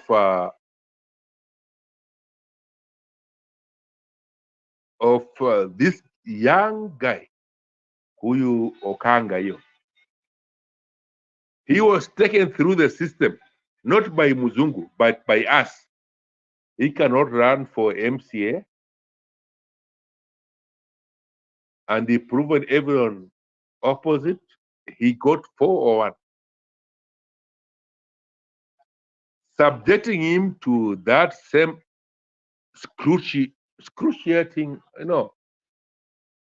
colonialism system. Then allow him to run into MCA. This is the basis of that. Now, we have professors, we have lawyers in Senate and both, and including National Assembly. And those guys, they can only come nationalists like Cheregei. Cheregei is not coming out here to speak about Wananchi. The cut-off deal didn't reach him. Hakukula hiyo pesa. Na he thought he fought enough wars for this administration, including disbashing ODMs, disbashing Sifuna, disbashing everyone else. And now, of late, Cheregei realized kumbe hapigani na mtu, including some element in our position, including Raila.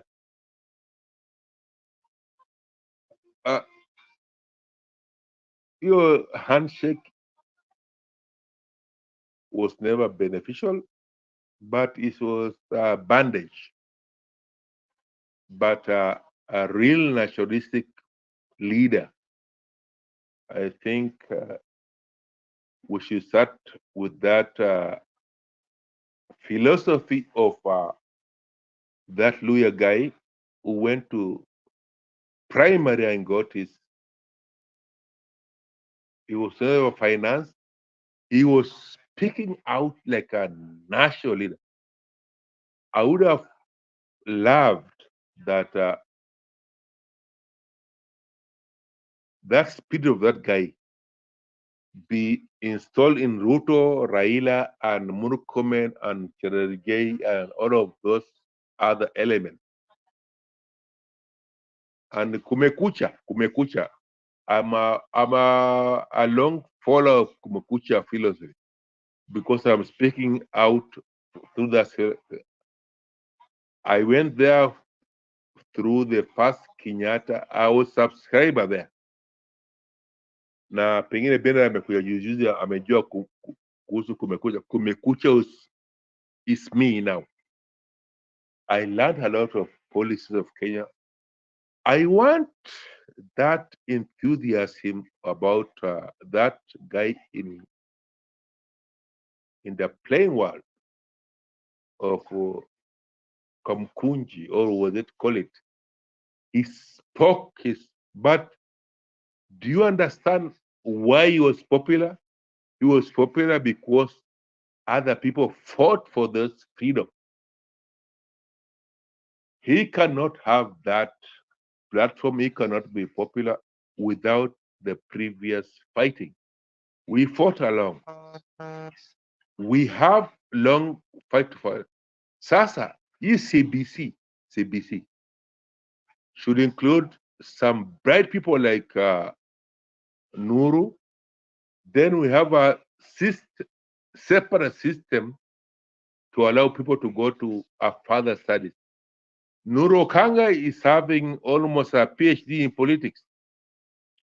Why should you allow the system of what Jesus, English language? No, Nuru Okanga explain himself in a plain language we understand, and clearly is educated enough, including our politics. We subjected him down there to go and get a KCPE certificate to allow him to run for MCA somewhere.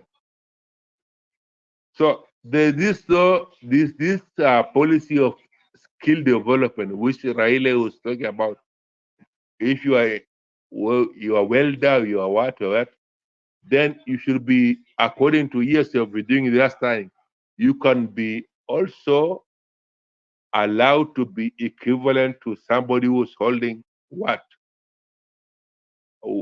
5 months, 6 months, 1 year, college, whatever. Then, if you compare both of them, who should you employ?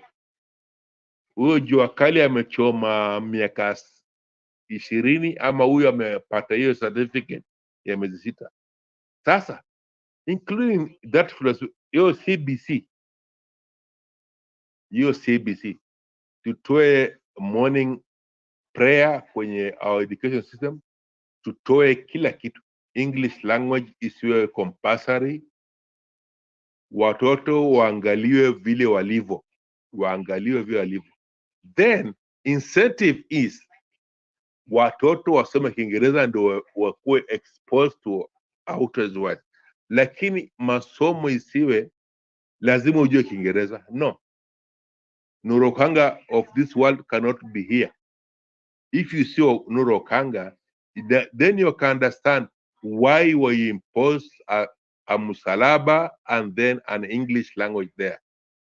If we overcome that collectively, then now you can understand the problem of Kenya, including Africa. Now, push that argument further, and I think this is a pastor's channel. I don't want to conflict with him, but I'm just expounding the knowledge. I'm just expounding the understanding why even Black Americans are having the same problem now here. They are more alcoholism. They drive in a big cars. What happens in our country is the same thing. You are a politician, you go to big money, Murkomen wearing Versace, wearing what? Inspecting a roof, which costs only 10,000 to fix it. Then he forms up a committee of another 10 million people. Every sitting they sit, they get around 30,000, 50,000 per sitting in 1 hour. Then they come and reconvene again. Then they bring a recommendation after 6 months. When the El-Nino is not there, then they table it in the cabinet. Why should not our Juakali just go and look at that situation, bring a rail, pay them 2,000 per day? They'll fix that roofing problem. Do you understand how politics works? Roofing problem. Okay, plane is standing here. Waambie tu watu wa Juakali. No, mtu amejenga nyumba ghorofa 3, 4, 5. Hata angalie kitu mara moja, anaangalia tu mara moja. Before the committees formed there using millions of sitting hours, bring our boys, tell them what can be happening here. Then have an idea of one sitting of those 10 commissioners, it costs Kenya almost 5 million. 5 million, it will solve all the committees in the what? Those boys will solve, and everyone will go to the plane correctly and rightly within 1 week. Asante. Just move the conversation further. Sawa.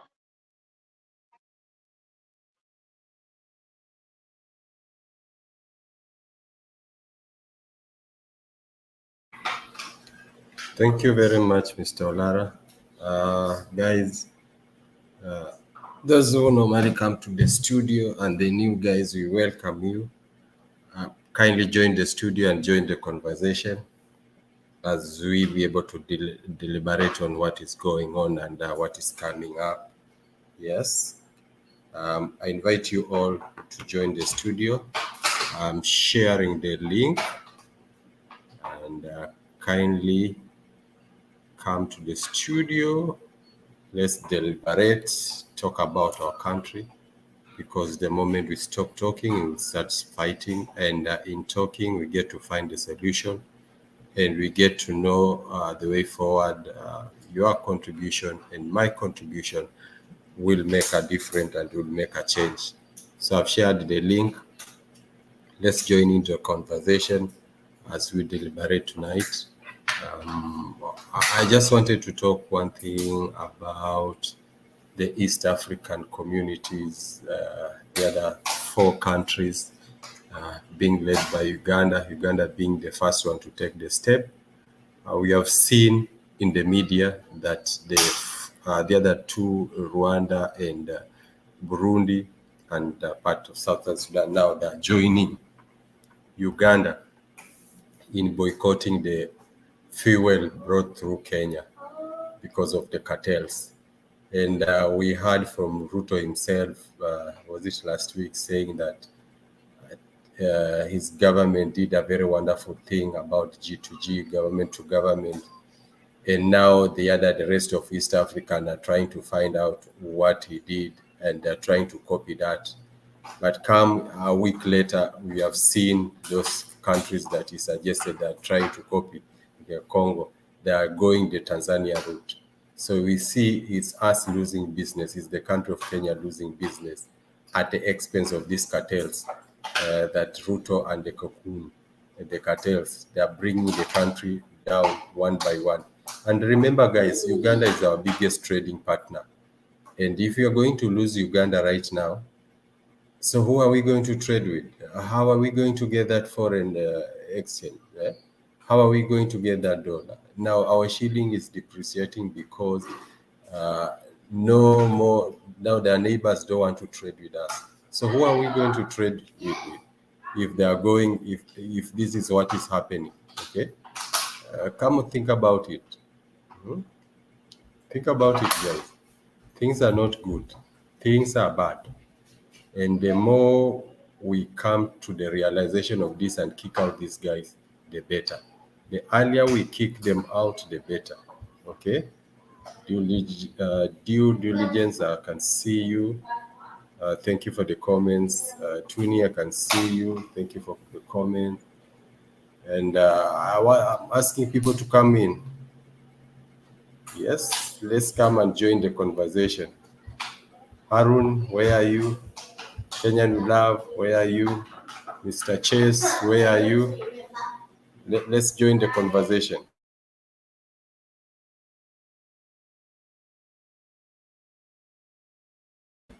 Let's join the conversation, guys. Yes, and the new Alex, where are you? Even the new guy.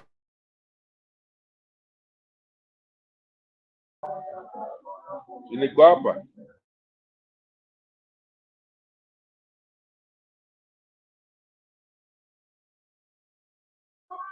Okay.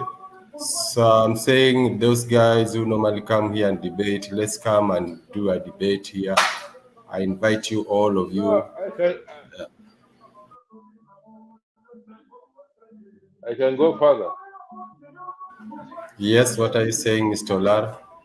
There's music playing in your background. Can you please No, I'm just reducing the sound here.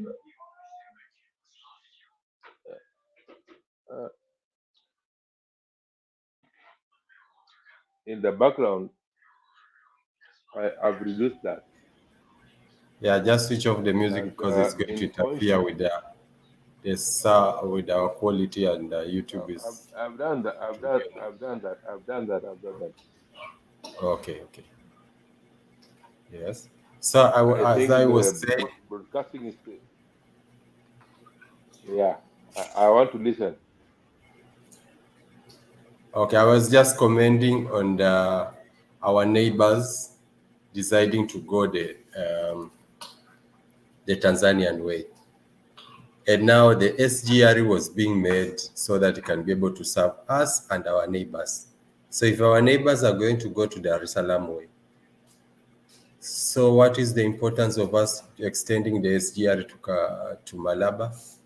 What will it important be if they are going the Tanzanian way? Remember, you guys, we also lost the deal on Ugandan pipeline. The pipeline from Uganda oil fields to the coast. It was supposed to pass here, but due to our bad manners, Uganda said no, and Museveni decided to go with the Tanzanian way, Tanzanian route. That is also business that we lost. Southern Sudan, it hesitated even negotiating their deal of them having a pipeline passing through Kenya to the coast. They developed cold feet because of our bad manners. You see, even our neighbors now have decided not to. They are no longer trusting us. They are no longer ready to do business. They are just developing a cold feet, and they're diverting one by one. So we will be left us here on our own. And there's no country that can be able to develop on its own. We need those neighbors. We need them because we also need to borrow from them. Even in the normal African settings, you need the neighbors also to go. Because if you run out of salt at night and the shops are closed, you'll have to run to a neighbor to get a little bit of soap and something. So if the neighbors are saying no to us, so where are we going? Things are not going good. Things are getting bad. Guys, the moment we realize that, the better. Olara, please come in.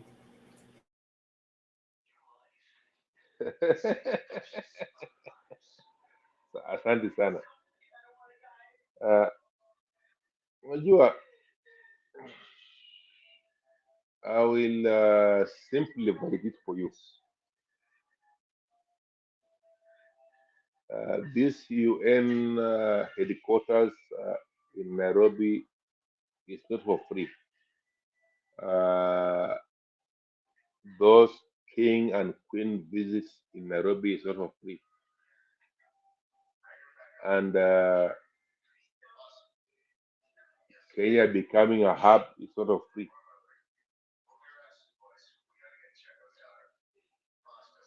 We are subsidiary of the neo-colonialism system, including inflation of And you Lara, turn off market. the radio in your background.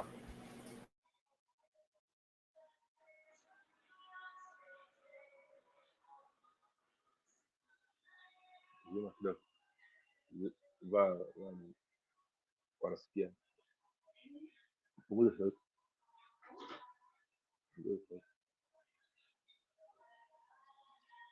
So the subsidiary of the African policy, unasikia? Unasikia? Unasikia?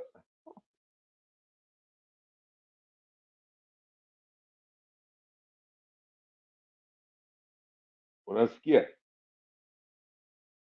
Yes, yes, nakusikia, endelea. Sikusikii. You see, if you go to deep policies and political, Ruto was supported with West Zionists, including if you go to America, you'll find some the worst part of slavery happened where in the southern part of America. Then this other northern part fight those guys on the down. But Zionists started there.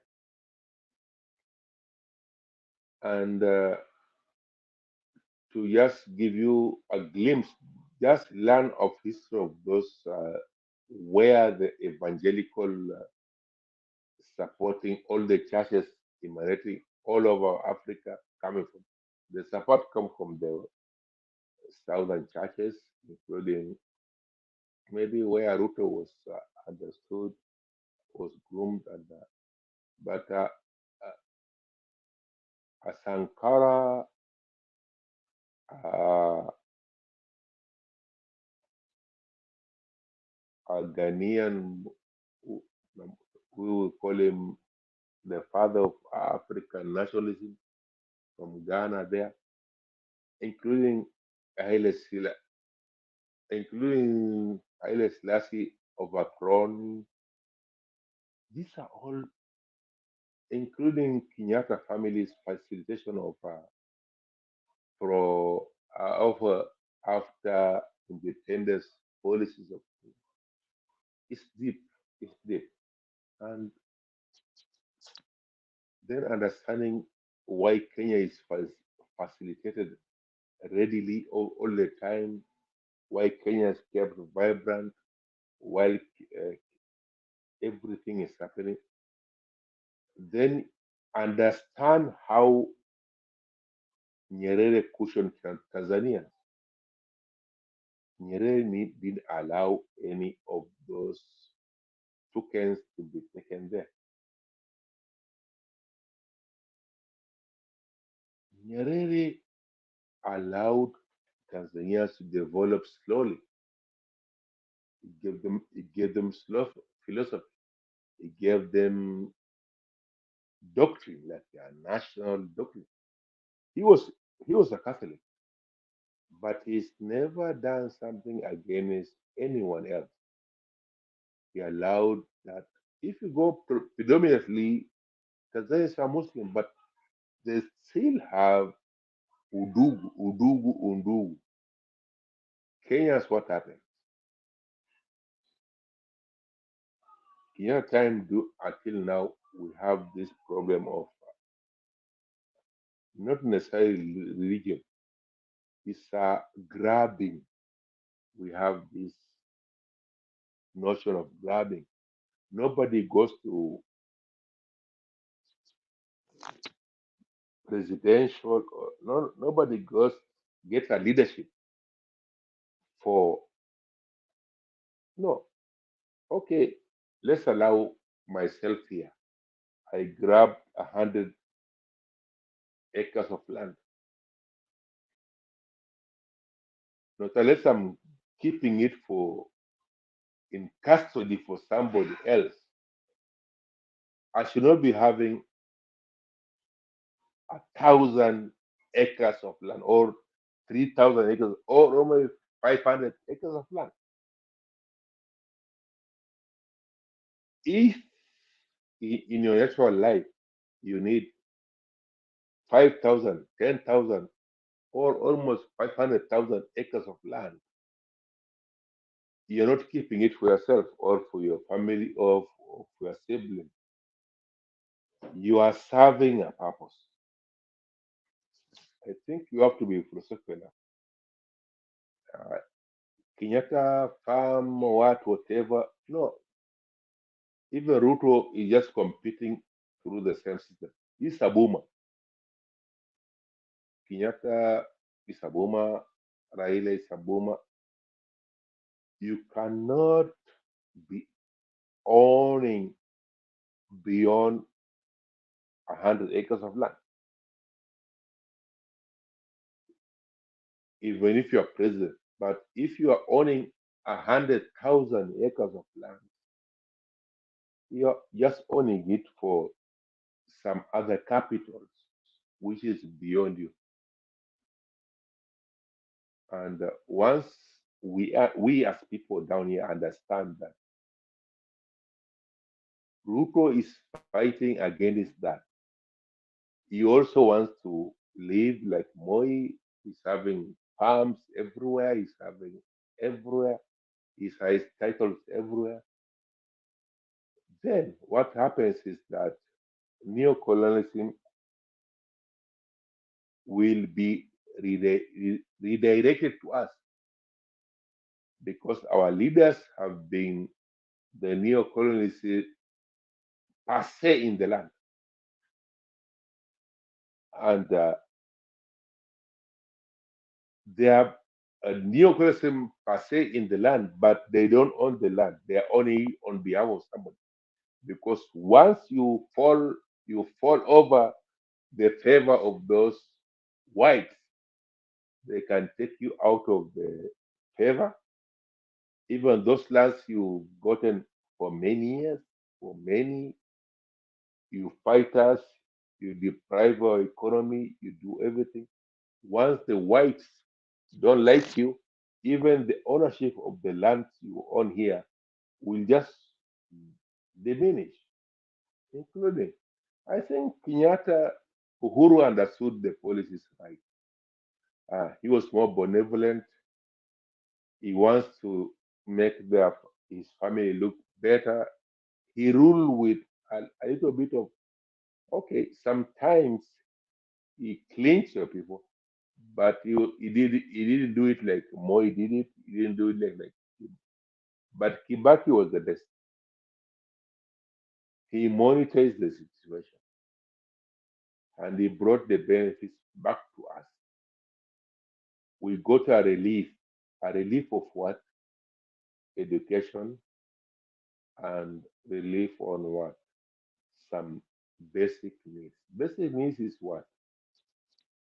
You're not taxed, but government look back to the owners of the economy. You go back to industries. Please, guys, I need money. Give me some money. No, you're dominating this year. Don't give it to politicians. Give it to me. Let me give back to people. And the only president who did increase his value is Kibaki. He owned those properties when he was in Moi's regime, but he was understanding. You don't see Kibaki's son in every other deal. You don't see what he protected them politically and economically, and they are safe. But now we have 16 billion is complained. This oil is for what? for who, for what. This is what I call it primitive accumulation of wealth. Hello, Ola. Primitive accumulation of wealth. Let me just, I agree with you. These guys want to amass in masses in at a short time. It doesn't happen like that. And again, the best way to amass wealth is to be innovative. You bring something that it has never been done before, and that thing benefits both the people and you. You have to be innovative. You come with something unique. Use your brain, use your research. Be creative, not just stealing left and right and center. You go to China and you negotiate a deal, you negotiate a bribe of 100 million USD. So all that money, once you get it, what are you going to do with it? You go and keep it in the bank in Dubai. So it's also Dubai who are making money on it. Because they can be able to use that money. Yeah. And you are left poor Kenyans here. And those contracts, like the way the contracts for small roads, they can be given our local engineer or our local contractors, so that they can also, that money can be able to remain here. So you take the contracts you give to the Chinese, they take our money here, it's taken out of Kenyan economy, it goes and build another country's economy, it leaves Kenya dry. What kind of leadership is that? And you are saying you want to be like Kibaki, you want to act like Kibaki. Yes. And Kibaki did not amass wealth in the masses in the short time like that. Kibaki did not tax Kenyans the way you are doing. Kibaki did not deny Kenyans education the way you want to deny Kenyans, because we know come January, the subsidy for school fees, it's being taken away. So that means more Kenyans will not be able to afford the basic need, which is education. And the Constitution says very well, education is one of the basic needs. So if you are going to deny people education, you deny them IDs, yes. You deny them health. So you want them to die or what? And when they die, where are you going to get that money? Now see what you have done with your bad policies. You have kicked out our neighbors. So our neighbors are not going to use our resources, are not going to use our pipeline. Our neighbors, because I do understand those truck drivers are the ones who contribute to the major, on the economy of the major towns on the highway. Look at Mtito, look at Emali, look at Sultan Hamud, look at Salga, look at Mlolongo, yes? Look at Webuye, yeah? Look at, where are they? Yeah, the most roads, most towns that came up that are thriving on these highways because of those long distance drivers. So if you are going to chase out look at Malaba, look at Busia, eh? If you are going to chase out our neighbors, yes. So what are you doing to the economy? Are you not, you yourself, are you not be able sabotaging the local economy? Even those towns, do you want them to close? So once they close, where are they going to go, these people? There are so many people who make their livings on the daily, they make their living on these towns. And now you are chasing them away, you are chasing our neighbors away. So all those business will be taken to the other country, Tanzania. So what are those people who dwell in these towns? What are they going to have? What are they going to make? What are they going to eat? Is that poverty times 100? Yes. Is it poverty times 100? No, you're challenging me. No, you're challenging me a lot. You're challenging me a lot. Let me just interdict you. You see, I always contribute here, but I'm a bit deep because I'm from Sixer. Na shida yetu Kenya ni from Sixers. From Sixers are looters, are tribalists, are regional. I don't blame them as such, but politics. I will give you figures which you cannot contradict.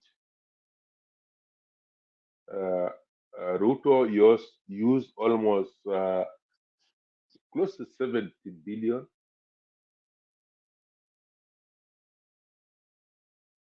Kenya shillings to win the election. And he was in the government. Not win election, to be declared.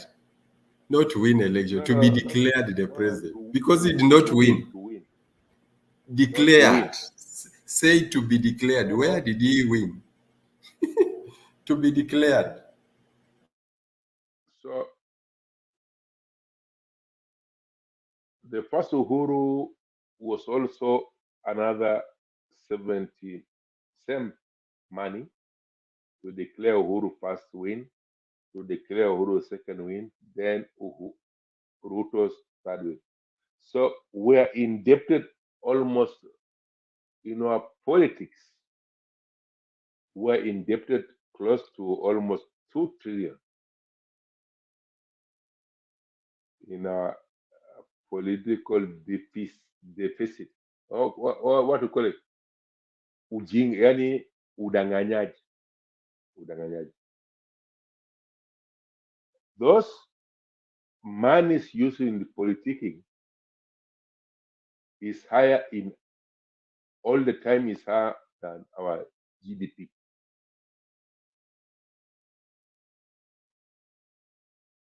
So what happens?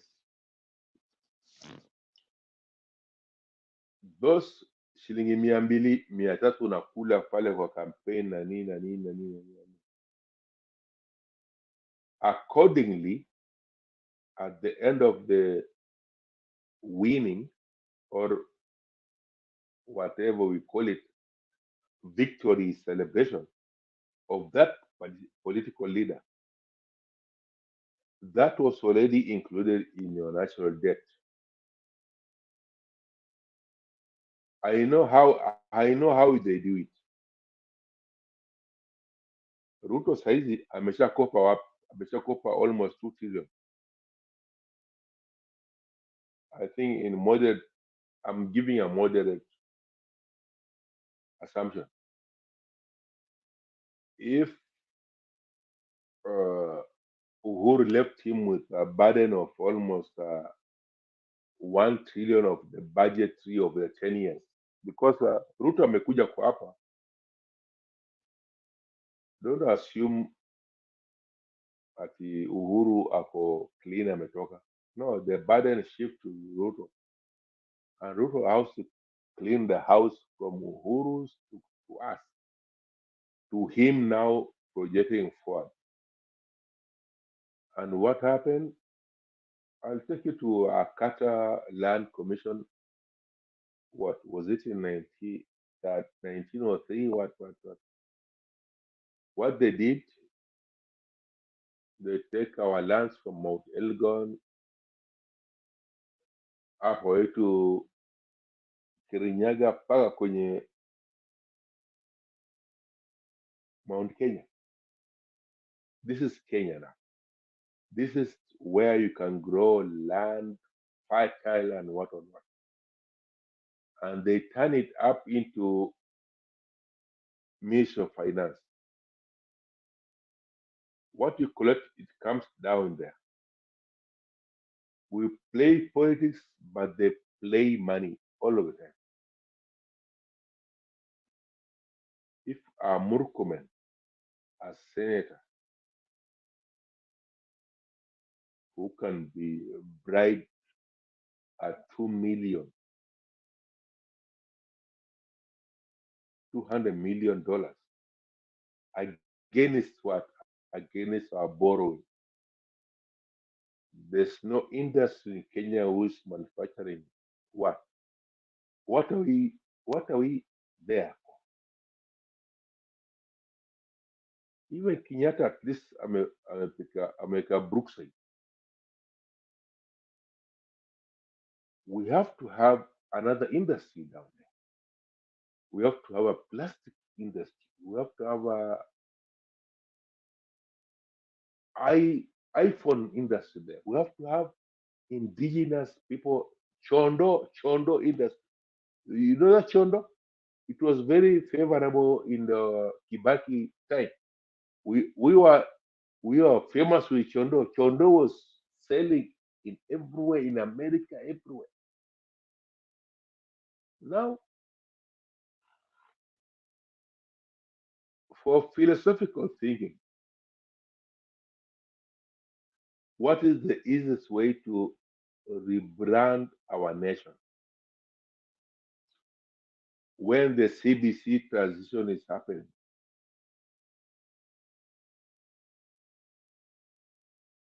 I know you cannot understand my question, but my first thing is I don't want my child to go to a parade in the morning, then a prayer to be prayed to my son, then the first lesson is English, then the second English is Bible, then the third English is what? Social science. Then the fourth English is what? Is mathematics.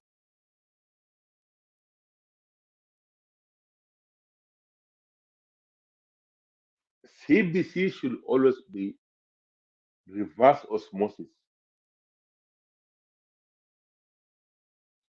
They maintain from 6 like 9. Guys, come to the studio or else we are closing on top of the hour. We have 4 minutes to close. Okay. Okay. I think the message went out, and we are fine with that. But you see, this philosophical last minute is what defines you, including me. Sasa, I'll leave you with 2 minutes. Just understand the political system and how resource-oriented people who are ruling us. Europeans, the resource taking off from us. There's nobody to come and keep the Congo money, keep our highlands to us. They are maintaining the same system. They go to World Bank, and Ruto is praised all over the world, but there's nothing down to us. And replace the white Jesus in your wall, keep it a black woman there. You can find all the philosophy, because Jesus came out of the work, a black woman. That black woman is you. Set it up there. Asante sana. Thank you, guys. It's been an awesome night. We thank you for your valid contribution, those people in the comment section, and those people who are watching us, and those people who are liking the video. Kindly continue liking the video. And our fellow panelists, Solara, Bernard was here earlier, and public participation, and all those who participated in this great conversation. We want to thank you all and salute you until we meet in the next episode. Asanteni sana, Mungu awabariki, mkuwe na wakati mwema, mpaka wakati mwingine ambao tutaonana tena tukiweza kujadiliana haya maswala. Mungu mweusi kama mimi. Asanteni. Maneno ya kutafutana na Uhuru Kenyatta wachana. Uhuru alifanya kazi yake, akaenda wapi? Dubai. If they continue this thing about Uhuru Kenyatta, they are going to see the things they've never seen from some of us. You will hear what they call broadly inclusivity. Inclusivity is nusu mkate. That is why they want us to give them a blank check. Lakini ngo there will be no blank check. The issues that were agreed on are 5 issues. If you don't want to take that, I told them yesterday, please go back to the streets. Calling yourself a Democrat when you loot all the resources of your country, mislead people, torture them, imprison them, burn their businesses to us, and you call that a democracy or a civilian rule and an illegally elected government? The leaders must stop lying to their electorate base. They must stop the corruption. They must stop looting our resources. They must understand that they are not a better citizen than anybody. They are given a responsibility, a role to play to help develop the countries and make sure that there is peace and tranquility and respect the constitution of the country. Democracy depends on strong institutions, and it's about minority rights and checks and balances and freedom of speech and freedom of expression and a free press and the right to protest and petition the government and an independent judiciary and everybody having